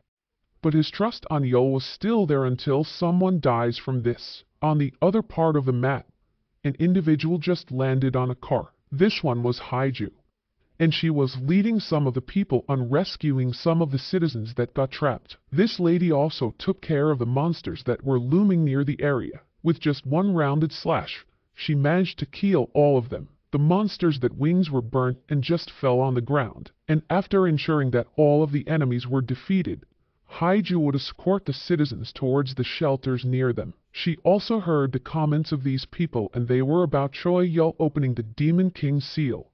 These ones were not happy about it. Haiju sighed because she was really not a fan of hearing some bad comments about Yo. But one person then asked her if she would just let those slide. This lady right here, who was eating some chips, revealed that she had expected Haiju to explode after hearing those comments about her boyfriend. Also, the name of this lady was Kang Jiwoo. Haiju then blushed as she denied that Yo was not even her boyfriend. Jiwoo's eyes were then set on her as she repeated the words that Haiju had said. After that, Jiwoo gave this lady the chips that she was eating. This move confused Haiju. She then revealed that this was her way of thanking Haiju for saving her life. She also thanked her in advance for escorting them to the safety zone. But when Haiju was about to have some chips, she found out that there's only a half piece of it left inside. As for our MC, he was still inside the demon realm. Jack had enough seeing him just receive every strike that the Demon King gives, so he started wielding his sword. The Goblin Swordmaster went in front and told our MC that it was his time to step back. Yo was not expecting this. Jack then teased Yo and claimed that this human was growing fond of him. But that was not the case. Our MC was just worried about his conscience. The Goblin even added that he thought that if they had met in another world, Yo might have invited him for a drink. And these statements dealt critical damage to this guy's conscience. After that, Jack had rushed towards the Demon King. Yo tried stopping him, but it was no use. This guy then felt sorry for letting the Goblin fight the Demon King even though he could just defeat it in one go. Our MC was now witnessing an intense fight between Jack and Kadambaba. Right now, it was already too late to activate the hidden special event. All he could do was to face-bomb himself as he felt too much guilt seeing this situation. The Book of Krasana then suddenly started shining. This one reacted because the system notified our MC that maximum friendliness level has been reached towards Jack. Krasana's hidden skill was activated. Yo then opened the book and checked the information about it. He had this wide smile as he figured something interesting. In the meantime, Jack had already taken a beating. This goblin concluded that Kadambaba was indeed deserving of the title of the Demon King. But even then, he still stood up with his face held up high in front of this overwhelming being. Jack gripped his sword even tightly as he knew that it was now the time to use his ultimate move. The only problem with this was that it would also put his life at stake. This Goblin Swordmaster then remembered the bond he shared with his disciple Haiju and friend Yo, and it gave him enough courage to face death. But before he could use his skill, the head of Kadambaba was already sent flying. And the culprit behind this sudden punch was none other than Choi Yo. Jack stared at his friend as this impossible feat unfolded in front of him. A new One-Punch Man has been born. Before fading away, Kadambaba was still confused on how a human managed to do this thing to him. After that, a huge explosion was felt all throughout the area. The system then notified everyone that Demon King Kadambaba had been taken down. And the top contributor for this victory was Choi Yo. An invisible force also landed on Jack, and he immediately felt it. Turns out, all the summoned monsters in this mission will be annihilated. This goblin was now slowly fading away, but then Yo appeared in front of Jack wearing this huge smile on his face. The system then showed the hidden skill that the book had activated earlier. Our MC now has the ability to recruit 4 overlords and sign a familiar spirit contract with them. And as for the first one he wanted to sign a contract with was Jack. A confirmation window appeared once again before the ritual could begin. This Goblin Swordmaster couldn't believe that such a thing would be possible. A few seconds later, the demon realm has completely crumbled down. Yo was left there alone, free falling. He also commented that right now, he had been hated by humans. He even allied with a monster. Inside the Book of Krasana was Jack's image. This meant that our MC could summon him anytime he wanted. Yo smiled as he thought that as time passed by, he was drifting further and further away from being a human. After that, an announcement window appeared and it started showing and calculating all the points they earned. All of the citizens would be receiving at least 800 points now. As for the top scorers of this mission, Ying placed third and he will receive 3,245 points. Haiju got the second place and will receive 4,543. And as expected, Yo was the top scorer and would get around 220,000 points. Some of the people who saw this had this bitter expression on their faces. These ungrateful beaches were getting me annoyed every single time. Thankfully, we were blessed to see the Flame Dragon Goddess Haiju, and among the ones who was notified about them winning this round was Jiwoo. This lady was now sitting at the edge of the building while staring at Yo.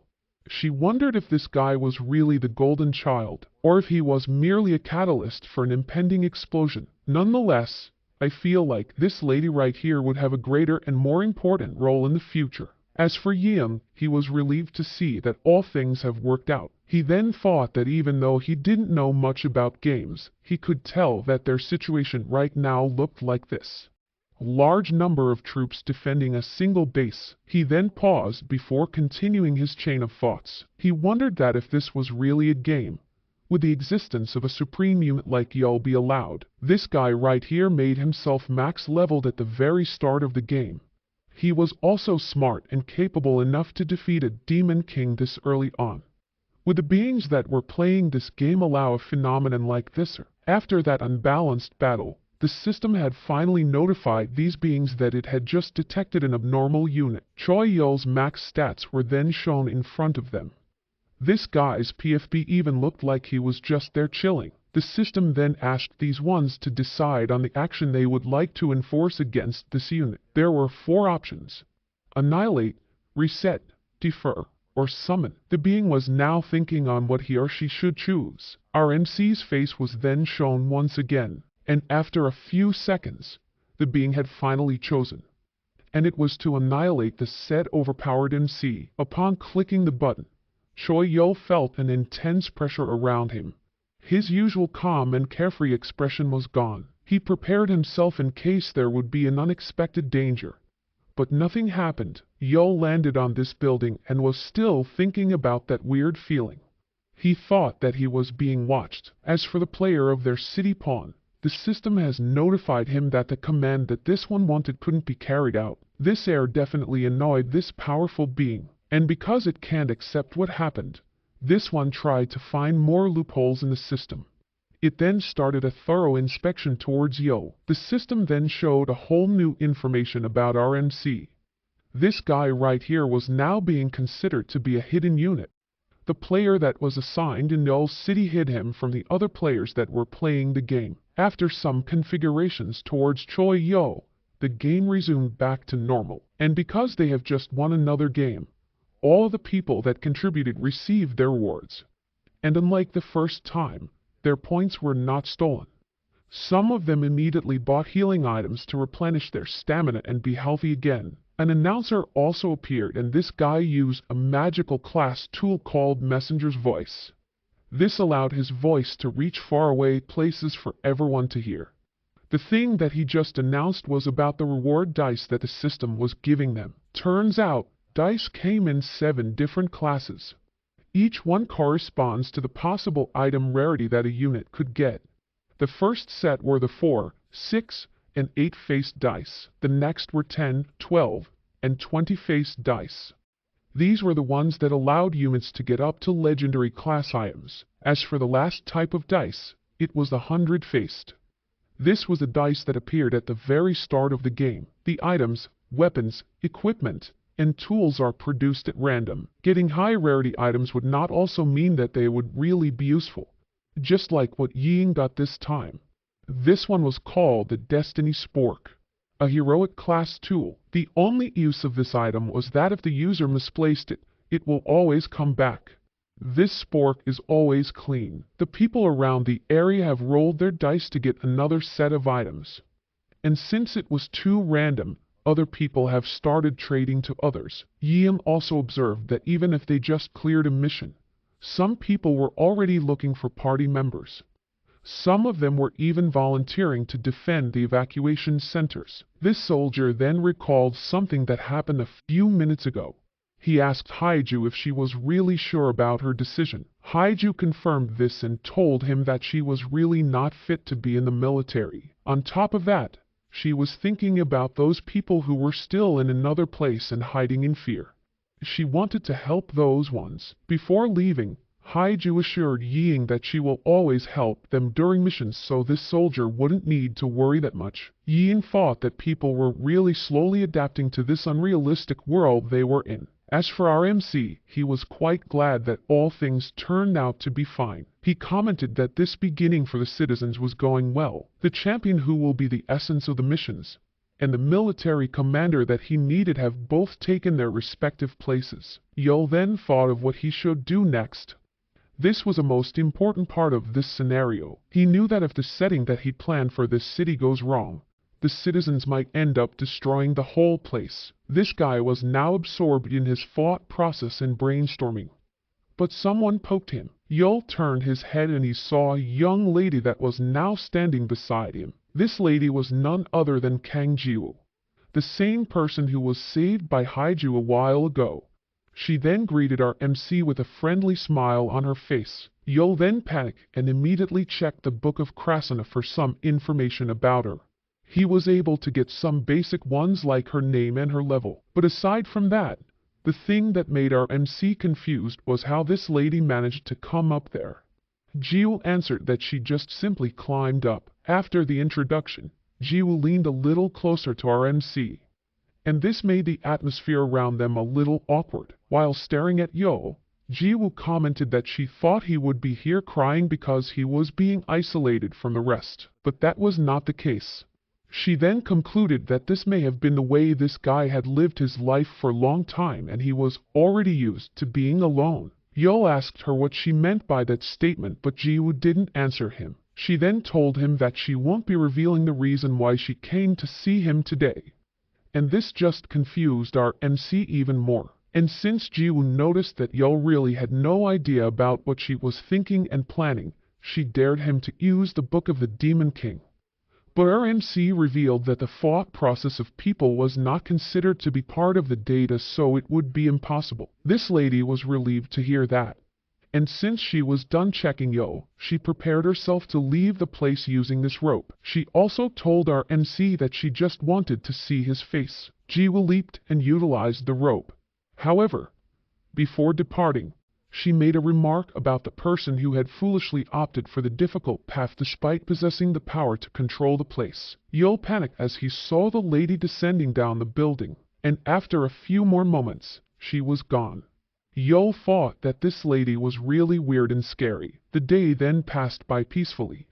This gave the people to rest and prepare themselves. A few hours later, notifications started appearing once again. This one announced that the city's experience points just increased and it increased its level to 1. This will also open a lot of perks for the citizens to enjoy. The first one was that the status window's size could be customized. The people were also able to use the friend addition and block feature now. Text messaging and call features were also unlocked. As for the city, all the destroyed parts of this place would be partially recovered. Meanwhile, Yo was still on the top of the building.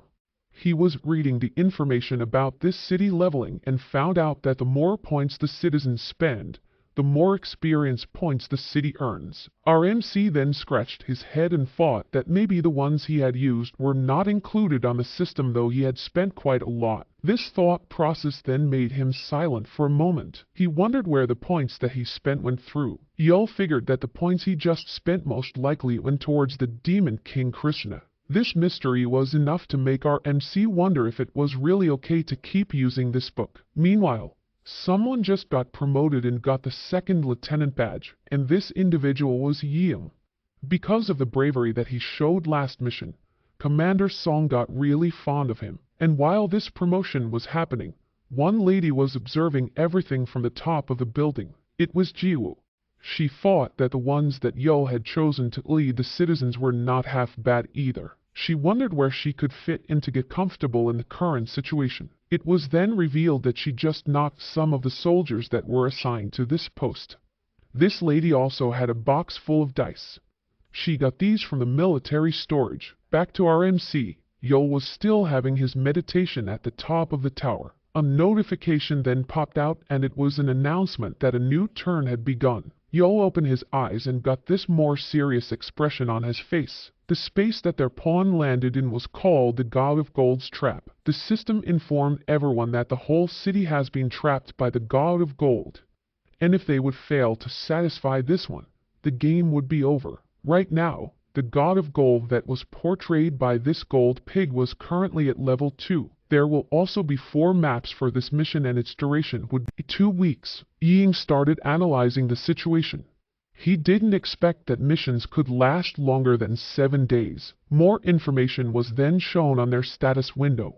Units were tasked to find treasures in the summon map and bring it to the city. Each treasure's value would be directly related to the satisfaction of the God of Gold. The citizens then started thinking of some things they should do since there were no monsters that would summon inside the city. They all thought that they could just wait for the others to clear this one. This kind of thinking then annoyed the God of Gold. The system then informed everyone that there was no common reward for this mission. All of them should work and try to bring treasures towards the god. Haiju also saw this announcement. The people who were around her then panicked as they thought that they didn't have any combat gear to hunt monsters and look for treasures. Since the status window's size could be customized, Haiju made it like it was just a smartphone. She also thought that this mission has way too many descriptions. This annoyed her because she had to use her brain with this.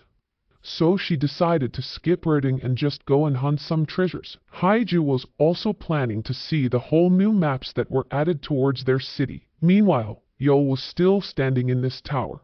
He hadn't made any move at all. He smiled because he thought that their player really had some good luck on rolling their dice. Our MC figured that if all things would go according to his plan, he could easily have the city upgraded once again. After that, he would be refraining from using the book to get some information.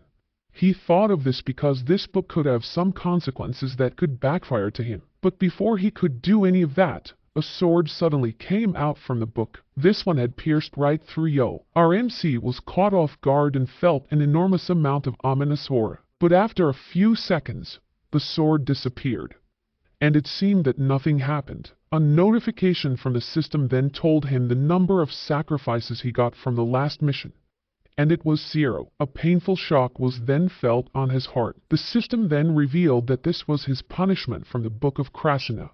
Our MC was now being scolded by the Demon King for being lazy.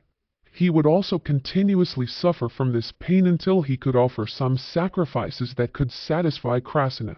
Yo was also reminded that there would be severe consequences if there was no offering until his HP reaches 0. The Book of Krasina would then claim the life of the unit that was wielding it, and it would just go and find a new owner.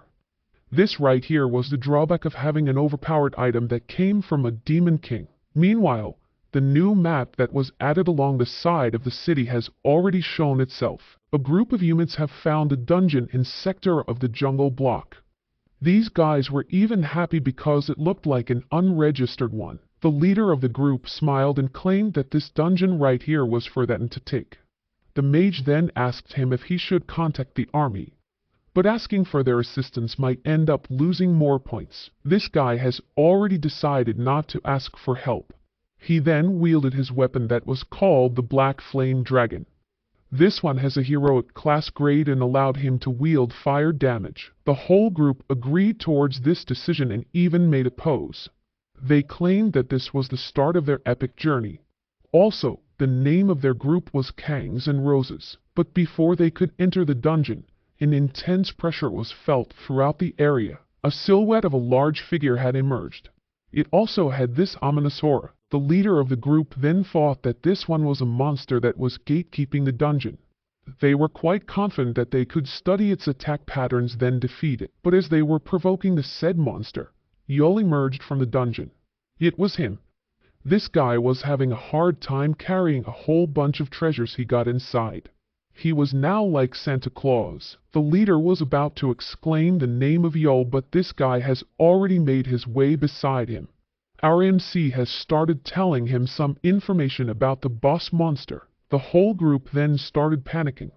They knew that if they heard any kind of information from Yo, they would become sacrifices. Our MC already had this crazy expression on his face as he was desperately leaking all the data he knew. After that encounter, the whole group was sent inside this facility. One person was still furious at what happened. They can't believe that they became Yo's sacrifices on the first day of their first mission. The leader then whined about this not being fair.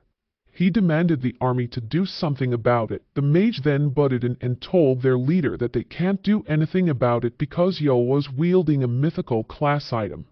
They should just lay low for now and wait for the mission to be completed. The place they were in was called the Sacrifices of Sovereignty Isolation Camp. All of the people who were present here were all victims of the data that Yo had told them. These guys were also talking about the facial expression that our MC had when he was telling them that information. They claimed that this was the true nature of Choi Yo. Some of them wanted to get some treasures even if they were already influenced by our MC, but they thought that they didn't want this guy to benefit from their efforts, so they backed out. Most of the guys inside that facility agreed on this way of thinking as they all did the same. Meanwhile, the guy that they were busy talking about was now sitting on this pile of treasures. The Choi Yo's expression really did change. The system notified him that the number of sacrifices that he now got were around 2,452. This made Demon King Krasna somewhat satisfied. But the punishment was then lessened a bit. Yo felt some kind of relief because the pain was more bearable now. He then stared at the Book of Krasna again. He thought that the punishment was not included in the description of this item at the start. And even though it has all the information about all the things in this game, it was not revealing those that were about itself. Our MC let out a loud sigh as he knew that there's nothing he could do about it. He was now trapped with this book, but this guy still smiled as he thought that at least things were still at the range of his expectations. In his mind, he knew that the Demon King was now thinking that Yo was already under his control. Little did he know, our MC had already planned something out. And this includes all the sacrifices that he got a while ago. The showdown between who was really controlling the situation was now about to commence. It was Yo versus the Demon King Krasna. Our MC was determined to win, so he thought that it was worth a shot. At Sector B in the canyon block, a nest that has 3 huge eggs in it could be seen. This right here was the Emperor Griffon's nest. The mighty and powerful creature that was inhabiting this place was called the Emperor Griffon. This one has a difficulty of level 3. It was said that this one has inherited the blood of a dragon, and right now, this boss monster was about to attack Yo, which turned out to be chilling inside its nest the whole time. At another place in the map, the spear that our powerful waifu was shown. Turns out, Haiju was also busy fighting this elite monster called the Rock Troll. Since her spear was not really damaging the monster, she recalled the teachings of her master. Power isn't meant to be controlled. Instead, one should let it flow and decide its own course. Remembering this part made it possible to sever the head of the troll. Haiju then thanked her master once again for this kind of knowledge. With a chat expression, she claimed that she had become stronger. Jack's effort from teaching her has finally paid off. A woman then appeared near the treasure chest that the troll had been guarding, and this one started searching through the contents of it. It was then revealed that this woman was Jiwoo. Haiju greeted her and called her Miss Jiwoo, but this lady told her to drop the honorifics. Haiju accepted her offer to address her casually, so she called her Beach. She also inquired why Jiwoo was following her around. Jiwoo shamelessly admitted that she was there to mooch off some of the treasures the other person had obtained. Enjoying the rewards without putting in any effort was the ultimate goal. Haiju was not able to react to that statement because Jiwoo proudly said that. These two were now heading towards their next target. Jiwoo also used her situation as a fragile citizen.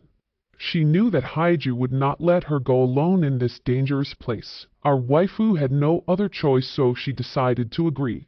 but she asked Jiwoo to wait for a bit. Haiju then contacted one of her friends and sent them the location of the treasure she got. After that, these two beaches continued their treasure hunt. Haiju then noticed the bag that Jiwoo was carrying and claimed that the contents were not that much considering she was leeching on her all day.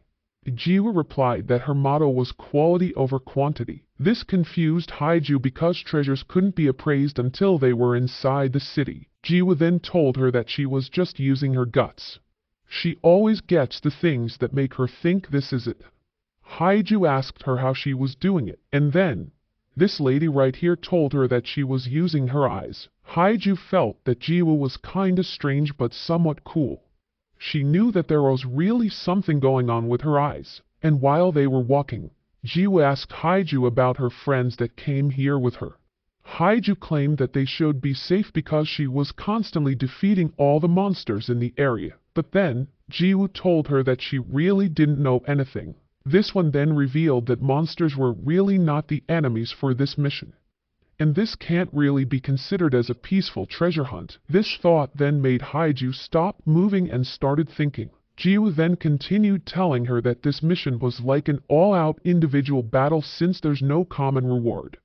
And the treasures they got were not claimed until after the appraisal. That simply meant that other players could steal the treasures that other people got as long as they were not appraised. And this was proven to be true as the friends of Haiju encountered a group of guys which were stealing the treasures. In this part of the mission, it was easier to fight other people than to fight monsters.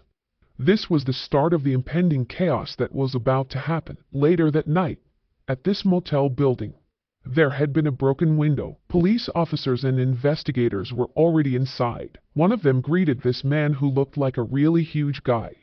They addressed him as Detective Seo. Aside from the detective, there's also another guy who was named Kang Dushik. That guy was already a level 6 citizen while Detective Seo was at level 14. These two were here because there had been another case of stolen treasure. The officer then reported that one man suddenly blacked out during the treasure appraisal, and when he woke up, all of his treasures were gone. The detective then thought that these guys should have handed the treasure straight to the God of Gold. The only problem was that the treasure appraisal takes time. Dushik then started to reveal that appraisal time takes randomly between 1 to 12 hours. It was as if the system was telling other people to go and steal the treasures. This kind of thinking then annoyed Detective Seo. He was not a fan of this mentality. These two who were always beside each other always have contradicting perspectives. The police officers who were on the scene then wondered who was this guy who was brave enough to go against Detective Seo. And while they were watching these two bicker at each other, one of them explained the name of Choi Yo. That officer told everyone that the real Choi Yo really arrived in front of them. This guy was even riding the Emperor Griffon and waved his hand to say hello. Our MC was about to greet them, but a hand stopped him from talking. This one came from Detective Seo. All of this happened in a split second. The detective was also charging up his legendary class item called Fumbek's Glove. It was considered to be one of the divine relics of the old dynasty and contained the power of the Oin god. In its description, if the user managed to find all 3 divine relics, their grade would change to mythical grade. The attack that Detective Seo did to get RMC managed to destroy the road that was below them. Dushik then commanded the officers to send out a Choi Yo alert and evacuate all the people near the area. This guy smiled as he thought that Detective Seo was just too aggressive. That one went straight to a fight against Yo, who had advantage between his gear and level. But something would make him happier, and that was if Detective Seo's bravery would come to bite him and end up being killed by Choi Yo. Right now, Detective Seo didn't utter a single word after pinning this one. He knew that Choi Yo had let him do this because this attack wouldn't even hurt him. Detective Seo then wondered what this carefree guy was scheming. After this, notification sounds could be heard all throughout the city. All the people were now talking about Choi Yo being arrested. This event made some people think that he was really not a bad person because he voluntarily turned himself in. But for some people, they think that this was part of his plan. Choi Yo being arrested also meant one thing, and that was for people to be more proactive on getting treasures and defeating more dungeons. They knew that the threat of becoming a sacrifice was gone. These guys even celebrated, but this kind of attitude just made the god of gold more annoyed. Meanwhile, at the Jumbo Block, a goblin village was discovered. These weak monsters were now being subjugated by the citizens who got used to fighting. The weapon that was just used right now by this soldier was called our warrior's tomahawk. It was a heroic class axe and its effect was it comes back if the user throws it. The soldier who wielded this weapon was Hwang Minwoo. And this guy reported that they just cleared this area. But one of them disagreed as he saw some goblins trying to flee the area. This guy was Li Wujin. And this one wielded the Elfren's Pride, a heroic class bow that was made by the elves. This one then fired his arrows towards those monsters. 2 out of the 3 of them were hit. One goblin then teased the soldier for not hitting it. It was even laughing at them, but its smile disappeared as one bullet landed. The soldiers didn't bother to really chase that one because they knew that their sergeant had their backs. The one they were talking about was Park Seong-kyu. This one was a remarkable sniper and the item he was using was this overcoat of wonder which decreases the chance of him being noticed by monsters. After confirming the death of a last goblin, Seong-kyu then reported this news to their commander. The outer region was clear. The one he was talking to was Ying. This guy told everyone that they were about to clear this area as well. The only thing that hindered them was this goblin that was using some kind of magic. This tiny thing claimed that their gods would soon descend upon this place and no one could avoid the impending death. This goblin was still having its speech but it stopped mid-sentence as one weapon was being charged towards its direction. This item was called the Explosion Ring. It's a magical class accessory that allows the user to use magic explosions every 30 minutes. The soldier who was wielding it raised his middle finger and the ring started to glow. This guy was Kwangsu who was with Ying in the battle against the corruption beast. After a few seconds, there had been a purple explosion along the area. Ying didn't expect his subordinate to attack the monster while it was still summoning or transforming, but he still commended Kwangsu because they are soldiers, not anime characters. The attack left a huge crater in this part of the map. As for the other soldiers, they were still busy fending off some goblins. One of the soldiers then informed their platoon commander that they had now found their target. The ones they were talking about were the 18 citizens who went missing. These were mostly ladies. Most of them were heavily injured. Something happened here and I'll leave it for you to guess. Later that day, at the military commanding headquarters, Commander Song was still leading the army inside. He was the one responsible for approving and providing some backups to those who needed it. Right now, he revealed that they have planned to make the Goblin Village as their outpost. Commander Song then quickly changed the topic as he talked to Ying about Choi Yo being arrested. Ying told him that he had no idea what he was planning. He then commented that the thing that was scary about Yo was not the Book of Krasna but his brain that takes in all the data and knows exactly what to do with it. Choi Yo was like a grandmaster in this game of chess.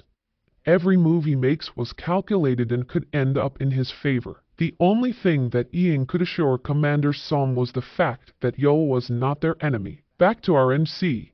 The Emperor Griffon that he used to get in this place was becoming bored. It has been a long while since this beast went in front of the police building and was waiting for its master. Talking about its master, this guy was now busy eating cooked food inside the interrogation room. Dushik and Detective Seal were also inside.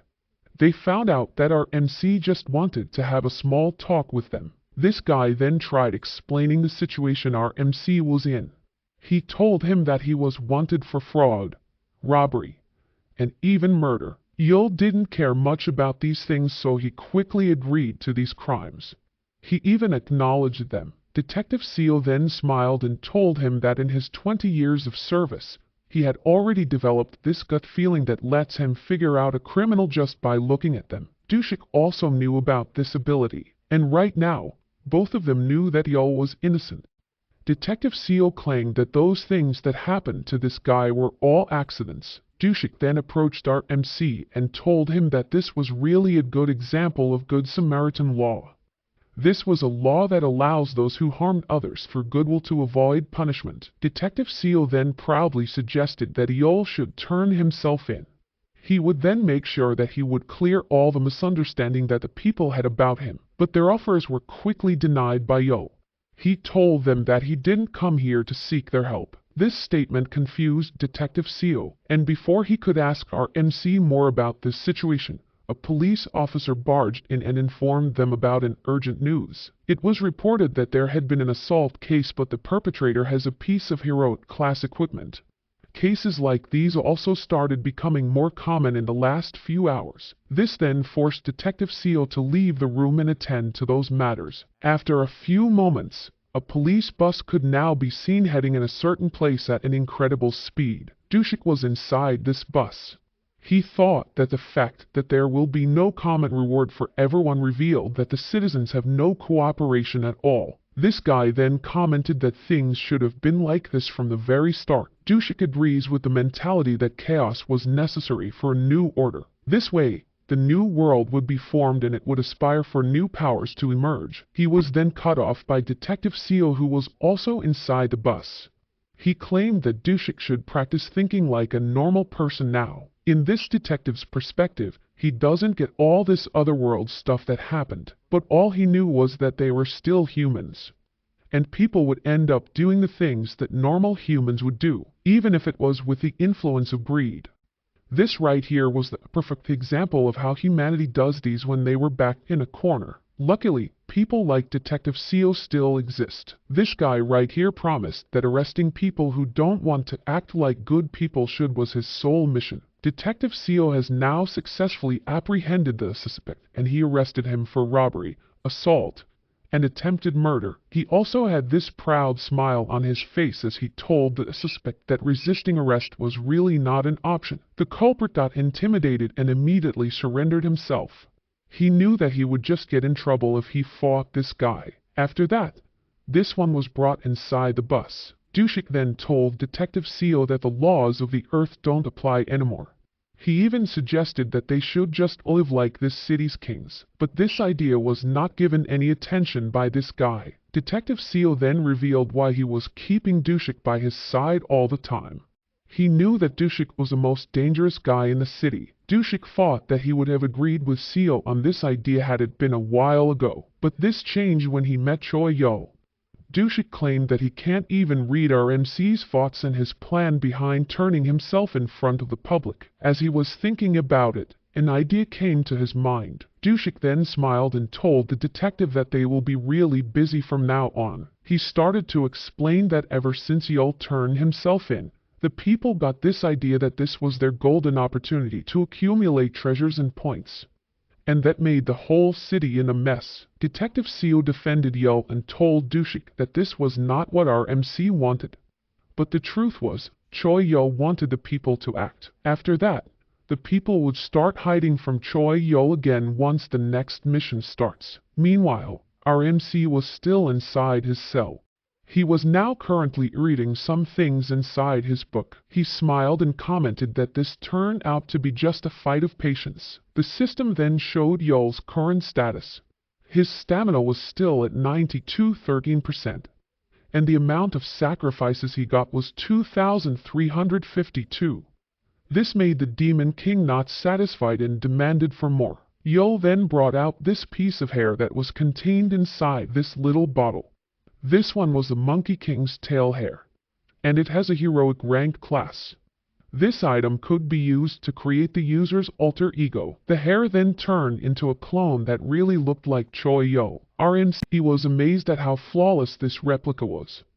Even the scar on his head was a present. Yo then used an invisible cloak to hide himself. But before leaving the place, he reminded his clone to do his best by pretending to be his stand-in. He also added that this clone should last as long as it can without getting caught. The cloak that allowed our MC to pull this stunt was called the Phase Transition Cape. It was a legendary rank cape which allows the user to escape interference of the material world. And with that, this clone was left inside the cell alone. A police officer then barged in and told the clone of Yeol to hurry and come out. The clone just stared at the police officer, which made him intimidated. This one then asked if Yo was planning on making him a sacrifice. This one then revealed that their squad was really assigned towards escorting him.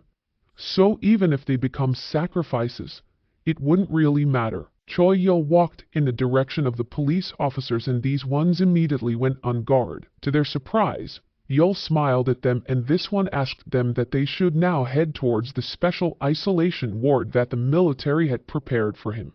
This clone revealed that it just wanted to sleep. As for the Emperor Griffon that was waiting outside, it suddenly felt something. This beast then flapped its wings and started leaving the place. The officers who were assigned to guard this one wondered why it left all of a sudden. These guys even regretted not having some pictures of it. Turns out, the Emperor Griffon left because our MC was already on its back. Yo was now busy checking something on his status window. He claimed that the civilians have started to move, so the stage 1 of his plan was a success. The next thing he needed to ensure was to move on to the next stage, which would include the jungle sector. After that, 4 days have already passed. The civilians were now divided into 2 categories. The first one were the outers who go outside the city to find treasures, and the other one were the inners who were in charge of keeping the peace inside the city. All the people were free to choose which role they would like to fill in. The system window made this thing possible as anyone could post and communicate to each other. The ones who had no battle ability also found their own ways to survive. And so, this mission seemed as if it was going smoothly. Until it was not. This place right here was the jungle sector outpost, which was previously the goblin village. A silhouette of an individual emerged at this house. This one was Yeung. He was now in deep thought as he recalled that they managed to build this area in just 2 days. He figured that the otherworld version of humanity was quite scary. These ones have really adapted using magic and powerful weapons. He thought that if those with this kind of power cooperate, they could easily complete this mission. But the problem was not everyone has what it takes to be a team player.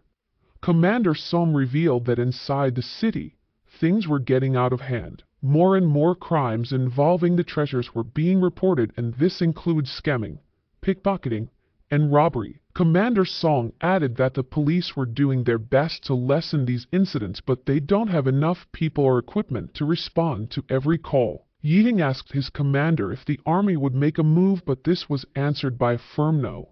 He was told that doing this would make things more dangerous. Commander Song claimed that in the history of mankind, there's never been a good situation when the army tries to fulfill the role of the police. This man firmly believes that until the police officially ask for help, they will not meddle with their work. This was because the military cannot take the leadership of public order. Back to the current situation, Ying was still thinking about this conversation. He then concluded that even if the whole world changes, humans don't. This idea right here was the bitter truth among humans. And amidst this quiet night, some things were happening in the dark. This person right here was now begging for someone to stop his skill. But the culprit who appeared to be wearing this dark purple mask was not listening. He was busy experimenting on the kind of poison that he could make. The mysterious man was wielding this orb that was placed on his right palm. This item has a mythical rank just like the item that our MC got. This one was called the Abandoned Magic Pearl. This item was said to be thrown away by the Mugi who had been working hard to become a dragon. This one was also a growth-based equipment, which means that if the user constantly uses it, it will become stronger. The orb can make a variety of poisons and manipulate them. This one who had been chosen to be the lab rat was already running out of breath. But this one told him that he was still not planning on killing him yet. The system tried identifying the name and other information of this individual, but they were all set to private. The mysterious guy then smiled and revealed that he still had lots of poison combinations left to try. Hearing this, his opponent told him that he would give him all of his treasures just for him to stop. But this one was not even listening. He claimed that everyone was saying that without knowing the real treasure, which was the experience. The purple poison mist was then casted to this guy. And there's nothing he could really do about it. The skill that was directed to him turned into a new form that looked like a snake dragon. After that, the purple mist surrounded the whole area. A gauntlet then appeared and it started getting rid of the poison. This one came from Detective Seo. And right now, he is with Dushik. They came in here because of the report they got near this area. These two were immediately startled as they saw what lies in front of them. A person who lost consciousness was lying on the ground. What made this one interesting was that all of this guy's treasures were still with him. He was also not dead. Detective Seo then wondered what kind of group or individual was behind this attack, but all he could say was that something dangerous has emerged because of their search for power. A pile of bodies were revealed in which they also suffered the same fate as the first guy. Dushik smiled as he found this information interesting. He commented that after the great demon king Choi Yul disappeared, another dangerous one emerged within the darkness. Detective Seo then defended our MC once again and claimed that Yul was not a bad guy. Dushik couldn't just compare him to the person who did this, but in the end, he agreed with what Dushik had said. This thing started because of Choi Yul. This guy then thought that he really needed to have a deep conversation with our MC. Dushik teased him knowing that Yul wouldn't really answer any of his questions, especially at times like this. With that, the detective planned to question the ones who were around him before this mess all started. And these people would be Yang and Haiju. And while he was riding the Griffon, Yul suddenly sneezed. He then wondered if he just caught a cold even though he already maxed out all of his stats. Meanwhile, the system has shown the satisfaction level of the God of Gold, and it was at 674% only. Our MC thought that this was still not high enough even if he considered the treasures that were still being appraised. He then thought that there's really nothing he could do about it. This guy was now heading towards the desert sector while carrying a huge pile of treasures. A powerful whirlwind greeted him and the Emperor Griffon. This beast was already at its limit because this had been really a long ride, but it was still able to inform its master that they have now arrived. Yul was then dropped off and he said his goodbyes to Emperor Griffon. He told this beast to rest for now as he will be back soon after this important task. This guy then landed in this sea of treasures. The whole place was surrounded with gold and other valuable items. Yul thought that the treasures that the civilians have gathered wouldn't really matter right now, and this was because he had already got all the expensive ones. This right here was the perfect example of an MC that was really using his abilities to the fullest. A creature then emerged among the treasures that were inside this place. Yul greeted it and told this one to eat a lot and grow quickly. This right here was Yul's own God of Gold, and right now it is still in its baby stage. The system showed that this baby needs love and care. Talk about becoming a fodder of a god. Meanwhile, at the jungle sector, these soldiers were now in tears as they found out that their platoon commander would be leaving them here. These three were the ones under the supervision of Yeom. He was now asked to return to the city as he needed to give a brief statement about Choi Yul. He told his men to not be so dramatic. As their leader was heading out, these guys requested Ying to bring some ice cream on his way back together with a lot of snacks. The truck had already traveled considerable distance and these ones wondered if their leader was really gone. The mood of these three soldiers then changed. They even celebrated as this was their time to have a party. The sergeant who had been assigned to oversee the soldiers observed this and couldn't help but think that they truly appeared foolish. This person was Seongkyu. He then thought that maybe this kind of thing wouldn't really hurt them and it can even boost the morale of the soldiers. It was almost time for them to take on a large-scale dungeon, so they need to loosen up a bit. The three continued dancing around the sergeant and even claimed that they should do a K-pop female idol medley for 5 hours. And even if they were about to celebrate, this guy still can't let himself not worry about the safety of their platoon commander. Meanwhile, this goblin hand infused with magic was shown, and it had landed several clean attacks towards Yo. It was then revealed that these were from Jack, the goblin swordmaster.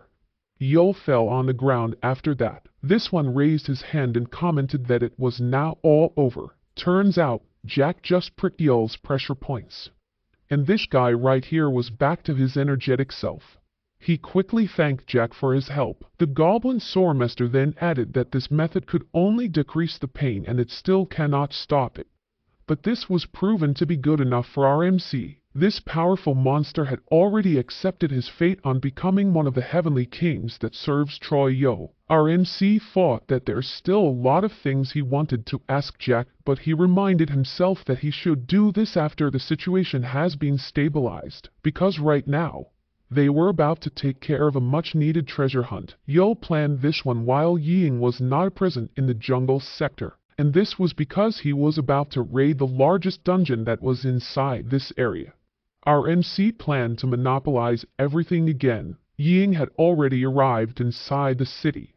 But then he felt something. The driver that was beside him noticed this and asked what's wrong. Ying then told the driver to turn their car around immediately. This soldier then revealed that there's an ambush that was directed to them. The magical elements that were casted all barely missed the car where Ying was riding. It was then shown that these attacks were also from the civilians which had this purple mist around them. This individual couldn't help but wonder if these individuals had lost their minds, considering they had just launched an attack on the military. But even in this kind of situation, soldiers were not allowed to retaliate against the civilians because it might cause more chaos. Ying then ended up relying on the soldier that was driving the car.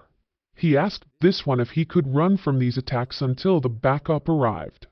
The driver confirmed this. Their car just turned into this intersection doing a sharp right turn. Ying then thought that the crime rate inside the city was worse than he had imagined, and that was because the stronger people were outside the city, and only the cops and the non-combat civilians were left behind this place. This soldier then concluded that this was really the best environment for criminals. And among these guys was this mysterious man who can control the mist of poison who appeared right above them. Ying was still thinking that if a strong villain would appear now, the whole city would turn into the most dangerous field of them all. And right now, a powerful skill was casted towards the army car. It was the same poison that looked like a snake dragon.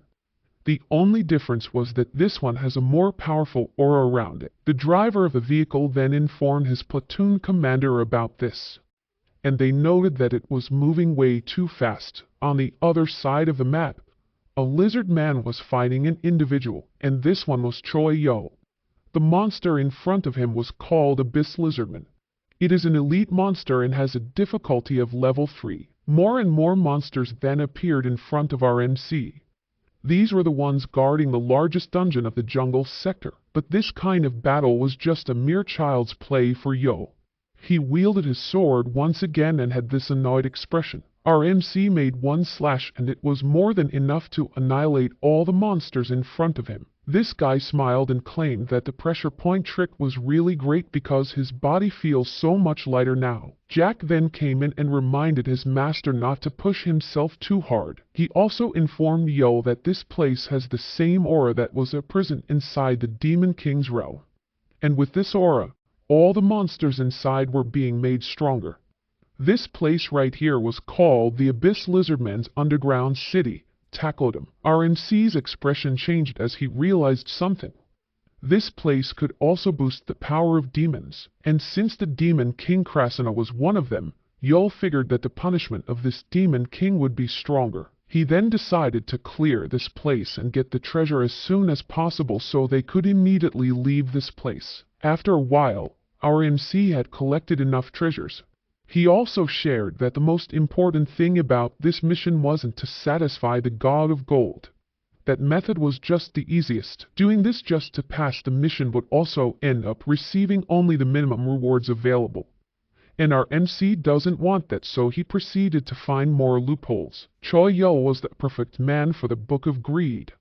And that was because what he wanted was to get the most rewards possible. Our MC was willing to do everything for this goal.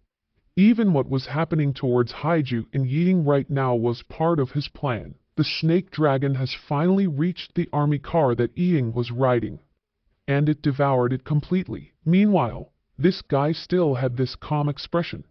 The helmet of Helden was doing its work.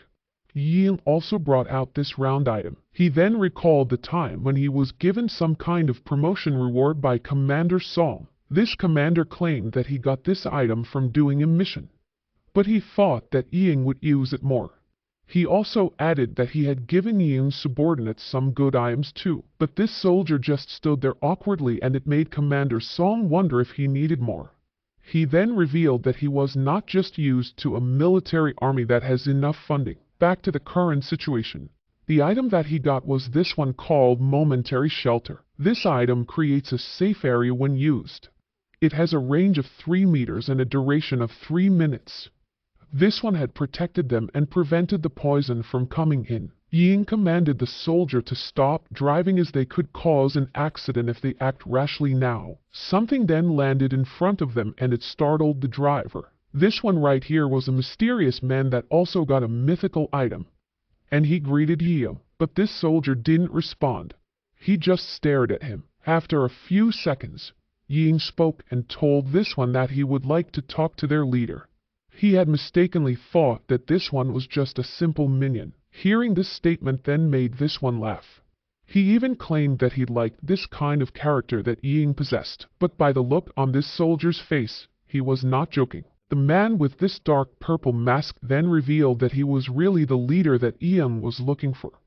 And to answer his request, this one was really not looking on having a conversation with him. This one told them that they just needed to listen and do what he was about to say. Ying and the other individual were given a stern ultimatum that they had to follow him, or they would face their own demise. The mysterious man had now started enveloping the area with a much potent type of poison gas. The metal that was even near them started to corrode. Seeing this kind of scene made the other soldier hug Ying.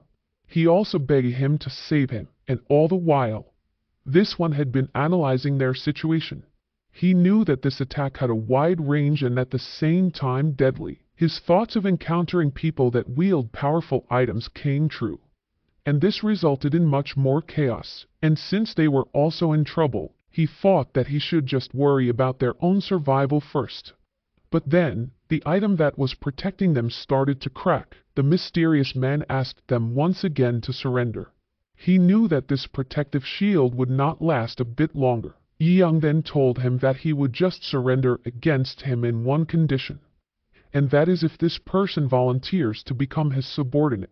This guy said that in a straight face. He added that he could already tell that this one was not in the right state of mind and promised that he would do everything to make him more human. But instead of calming down and de-escalating the situation, that statement made this one more furious. He claimed that Ying just crossed the line. The driver of the vehicle panicked and asked his leader why he kept on provoking their enemy. Before this one could attack the army car directly, he noticed something behind him. A powerful whirlwind then sent him flying.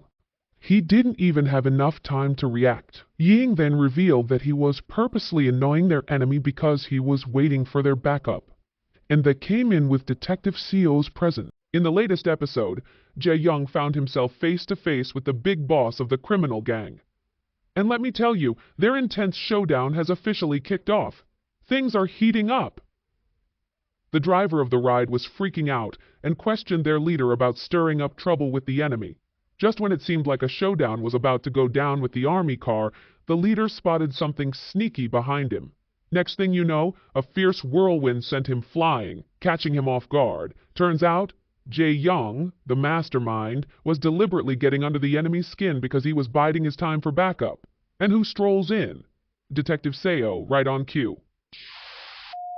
The criminal was caught up in the whirlwind. Because of that, he wondered if he had played too much. He tried to use his ability and realized that he couldn't control the smoke because of the blowing wind. He doesn't know who that person is, but he's sure that their compatibility is not good. He took out his weapon, a hero-rank slingshot. This is described as the weapon of a small boy which killed a giant. The boy reinforced his weapon with the giant's tendons and bones. The mysterious criminal then produced a purple stone on his palm, and when the wind started dissipating, he aimed at the military van and released the slingshot with incredible power and speed. Detective Seo saw it, smirked, and commented how childish it was while the military was trying to get him to safety. Due to the military's fast response, they were able to dodge the stone from the slingshot. They stumbled. The stone which had hit the ground starter emitting purple smoke. A military van swiftly came to their rescue and the driver told them to hop in. Detective Seo had observed that the ground in which the stone landed was melting.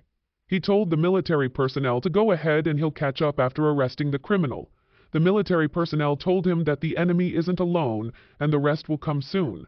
But Detective Seo stood his ground and announced that a police officer can't run away in front of a criminal. Jae-young, the military personnel who saved him, suggested thinking of it as a strategic retreat. They continued to argue. Detective Seo pointed out that if he retreats now, there will be more victims. Jae-young countered that it would be the same if he died now. The driver of the military van called out to them and informed them that the criminal had already disappeared. Meanwhile, in another part of the city, a building exploded. There were two people with masks sitting in the street because of the explosion. A person with a spear appeared in front of them. They asked her what she was doing there when they thought that she's outside the city. The person that they were talking to was Hyeju. One of them suggested to run, but the other person asked about their quota. The man answered that it would be impossible if their opponent was Hyeju. Hyeju commended them to stop and talk to her, but it was useless. She then saw a man throw a glass bottle at them. She was baffled seeing the bottle of beer. The old man that was standing beside her told her that it contains poison and if it breaks. She instinctively reacted and caught it using her spear before it reached the ground, and she threw it in the air to catch it with her hand. The man felt relieved when it landed safely on her hand. He expressed that he felt so relieved that she was back in the city. Hyeju asked who he was and the people earlier. The man replied that he doesn't know them. He admitted that there were occasional robbers, but it's the first time he has seen such organized ones. He wiped his sweat with a towel while explaining that there were quite a lot of people who suffered due to the poison. The poison was deadly since most antidotes don't work against it. The man expressed that they have lost the treasures that were given to them. Hyeju became sullen as she thought about how some might think that people are easier to face than monsters. Hyeju instructed the man, which she calls Uncle Woongi, to call off the search for treasures for now. Woongi was shocked to hear this. She felt that something wasn't right. It's as if something bad is surrounding the city. And as these things were happening, Choi Yul was being observed through a telescope. It was the woman whom he had met at the top of the building earlier. She instantly knew that the Choi Yul she spotted was a fake. She munched on a potato chip as she wondered what he was up to. She said that if Choi Yul isn't in the city, there's no need for her to be there. She knew that something was going to happen in the city soon. Meanwhile, the real Choi Yul read in his book that a big fight will break out soon. Jack asked him if he intended that to happen. Choi Yul honestly answered that although he did plan for chaos to emerge within the city, he never expected someone crazy to appear. Jack suggested that he slice him down, but Choi Yul answered that he can't do that. He smiled as he revealed that it's because he needs something more chaotic. Jack commented that as expected it was difficult to understand Choi Yul's way of thinking, but Choi Yul assured him that he'll understand soon enough, and he suggested that they clear the dungeon at the time being. They are inside Taklotum's deepest area. They open the massive door. A monster that looked like a dragon commented that it's been a while since a human had come down that far. He welcomed the mortals in his city. The dragon was sitting calmly but had an authoritative aura. He's the Demon King of Investigation, Takloa. Difficulty level is at 4. He is the Demon King who situated himself on the border of the abyss. He enjoys watching mortals slowly experience pain for a long period of time. Choi Yul answered, "Whatever," and proceeded to ask him if he knew about Demon King Krasina. The Demon King expressed that he didn't like Choi Yul's tone of voice. Choi Yul advanced to attack him while saying, "You're going to dislike my attitude even more." But his attack was blocked off by a massive protective shield. The Demon King's eyes turned green as he agreed. He launched several rocks towards Choi Yul while he told him that his attitude was a mess. Fortunately, Choi Yul was able to dodge everything. He had observed that the Demon King had a magic barrier that neutralized all physical attacks, and a magic that counters high-level magic immediately. He noticed that the mage-type Demon King Takloa is completely different from the warrior-type Ktumbaba. In his mind, he thought of how it is a polar opposite from Second Lieutenant Kwan's physical-oriented party. If the second lieutenant brought his army instead, they would have been annihilated within a second. Choi Yul and Jack attacked the Demon King while the Demon King remained seated while launching a counterattack. Choi Yul noticed that there were countless other dangers inside the area, such as the cursed items and the plague-smitten monsters. He planned to get rid of all the other dangers and reset the level of difficulty of the entire field. He used his musculus, a legendary rank axe. It is an axe that has risen to the ranks of the gods thanks to having pushed the body to extreme limits. It states that highly developed muscles are no different from magic. The Demon King activated several layers of magic barrier around him. The axe is also capable of turning all physical attack power to magic attack power. Choi Yul decided to turn this into a beginner stage level of difficulty for the civilians. And then he released a powerful attack that caused a massive explosion of light. Meanwhile, in the Western Police Station, inside the meeting room, Detective Seo introduced himself as part of the homicide sector. Inside the room was Du Shik, who was standing beside him, and Hyeju and Jaeyong, who's sitting across from them.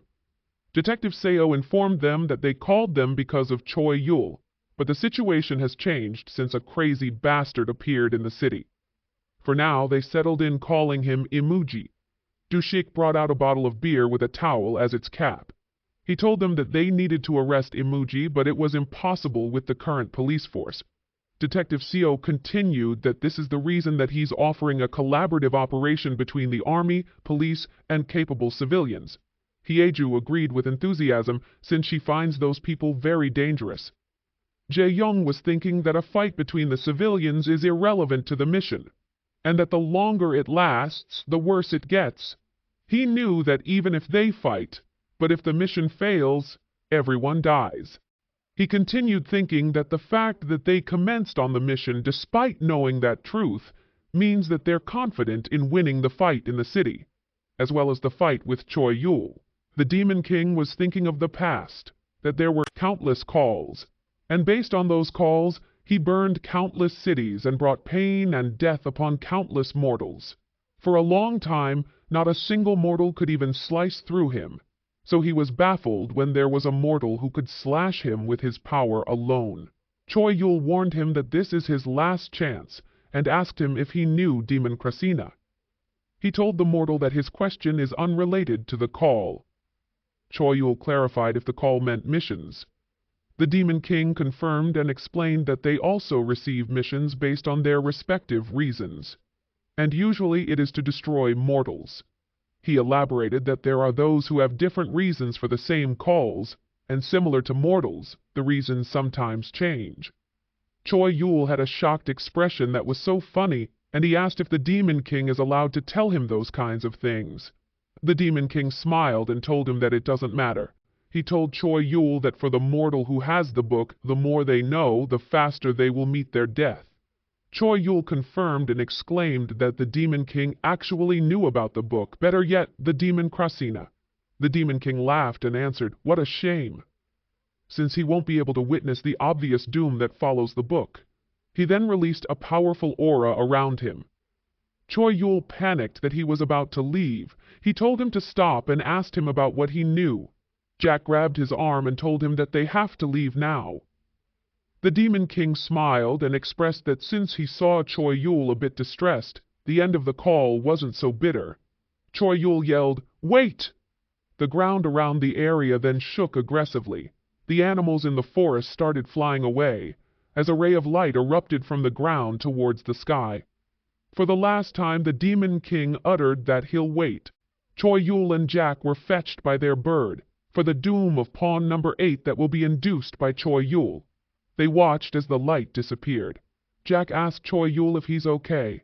The Demon King's words echoed in his head. It is about the more he knows, the more downfall comes closer, and a book that brings an obvious doom. Jack asked him if he wanted to collect more information. Choi Yul answered no, since the only Demon King for the mission is Takloa. He explained that it is enough knowing that there's a Demon King that knows Krasina. Choi Yul told him that they'll work on their original goal of field difficulty adjusting, and it will be over in 3 days. Jack wondered if the humans will be able to survive until then, especially his beloved students. 3 days later, police are guiding the mortals towards the safety zone. He announced that the Imuji gang is on the loose, so people should stay on the main road. In the hospital, a nurse informed the doctor that they were out of potions and antidotes. The doctor ranted that the situation doesn't make sense anymore, since they look after casualties not because of the mission, but because there were more casualties from fights among humans. And while they were all busy doing their roles, Detective Seo and Hyeju are fighting side by side against the Emoji Gang. The Emoji Gang told them to just give up. This criminal continued that even with two people wearing legendary equipment, they couldn't catch him. He asked them to look at the state of the city. Even when a battle like that broke out, the bastards didn't care, and only looked for treasures. There are only those who hide and try to reap the benefits. Dushik subjugated a member of the gang inside a warehouse. He continued that all those things are happening to the city just because there's no leader. The Emoji Gang leader emphasized that there should be an absolute leader to guide the people, and he announced that the leader is a position suited for the strongest person, which he pertains to himself. Hyeju objected and funnily told him that the strongest person is Choi Yul. Going with the fun, Detective Seo asked if it was him. The Emoji Gang leader replied that the fact that Choi Yul hasn't stepped forward yet must be because he's not confident in defeating him. But deep inside, the leader prepared something for Choi Yul. Several bullets rained down on him from all different directions. A bullet was stuck on his head. Jae-young remained hidden from a distance as he observed that the leader of the Emoji Gang has high density, enough to block bullets with automatic defense. He realized that the more they fight him, the more skill the gang leader acquires. The leader of the gang launched a serpent-like creature. Jae-young concluded that with that kind of rate of growth, they need to deal with him before it's too late. All of a sudden, a magical arm punched through the wall above Jae-young's head. The Emoji Gang leader told them that he's different from Choi Yul, that he can share points and items as much as they need, and clearing missions was easy. He told them that they all just have to listen to his words. He wore a sinister expression on his face, and instructed them to automatically say yes to him. Detective Seo raised his fist and the wind formed around it. He answered the gang leader that if he has time to think such idiotic things, he should go out and find treasures.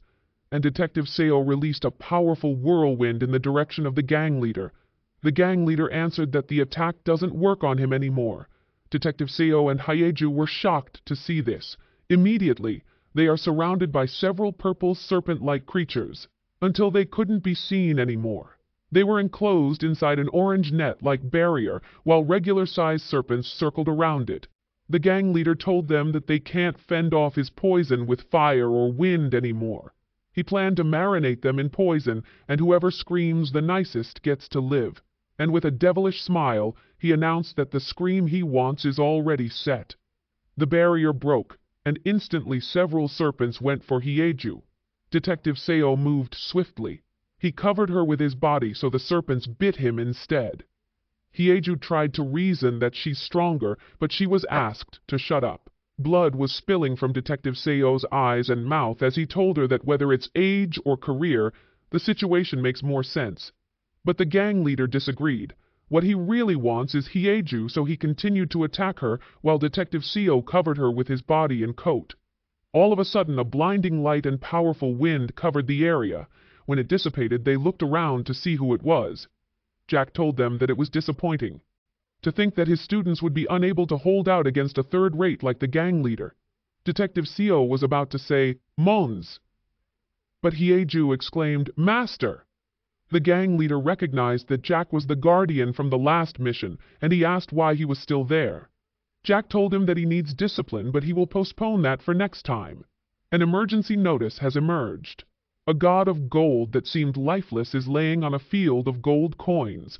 A notice showed that another god of gold has been found. The screen showed that the god of gold, Puberty, is a god of gold that is ready to jump into the group's pecking order competition. As soon as he enters puberty, his existence will be revealed to the citizens. Another notice board appeared. It stated that the mission's content has changed. From now on, people can choose which god of gold they want to offer their treasure to. Until the mission ends, whichever god of gold has been offered the most treasures will win. Dushik and Jae-young paid close attention to the announcement. The notice board relayed that the citizens of the winning god of gold will receive an incredible award. and the citizens of the losing God of Gold will not receive any reward. The gang leader was angered by this announcement. Another announcement showed that the treasure's worth is 185,432, and the participants are at 34,773. People started noticing that the pattern seemed familiar. They thought of one person who would do something like that. Another announcement board displayed that the desert god of gold, Puberty, has a treasure worth 38,552,895 with only one participant. The emoji members realized that it was Choi Yul's doing, and they cursed at him. The gang leader clenched his teeth. Choi Yul created a villain to unite the city together. He noticed that it was obvious yet the most definite method. But he couldn't leave a role like that to a patient who suffers from protagonist syndrome and acts out to only have trust in their legendary ranked equipment.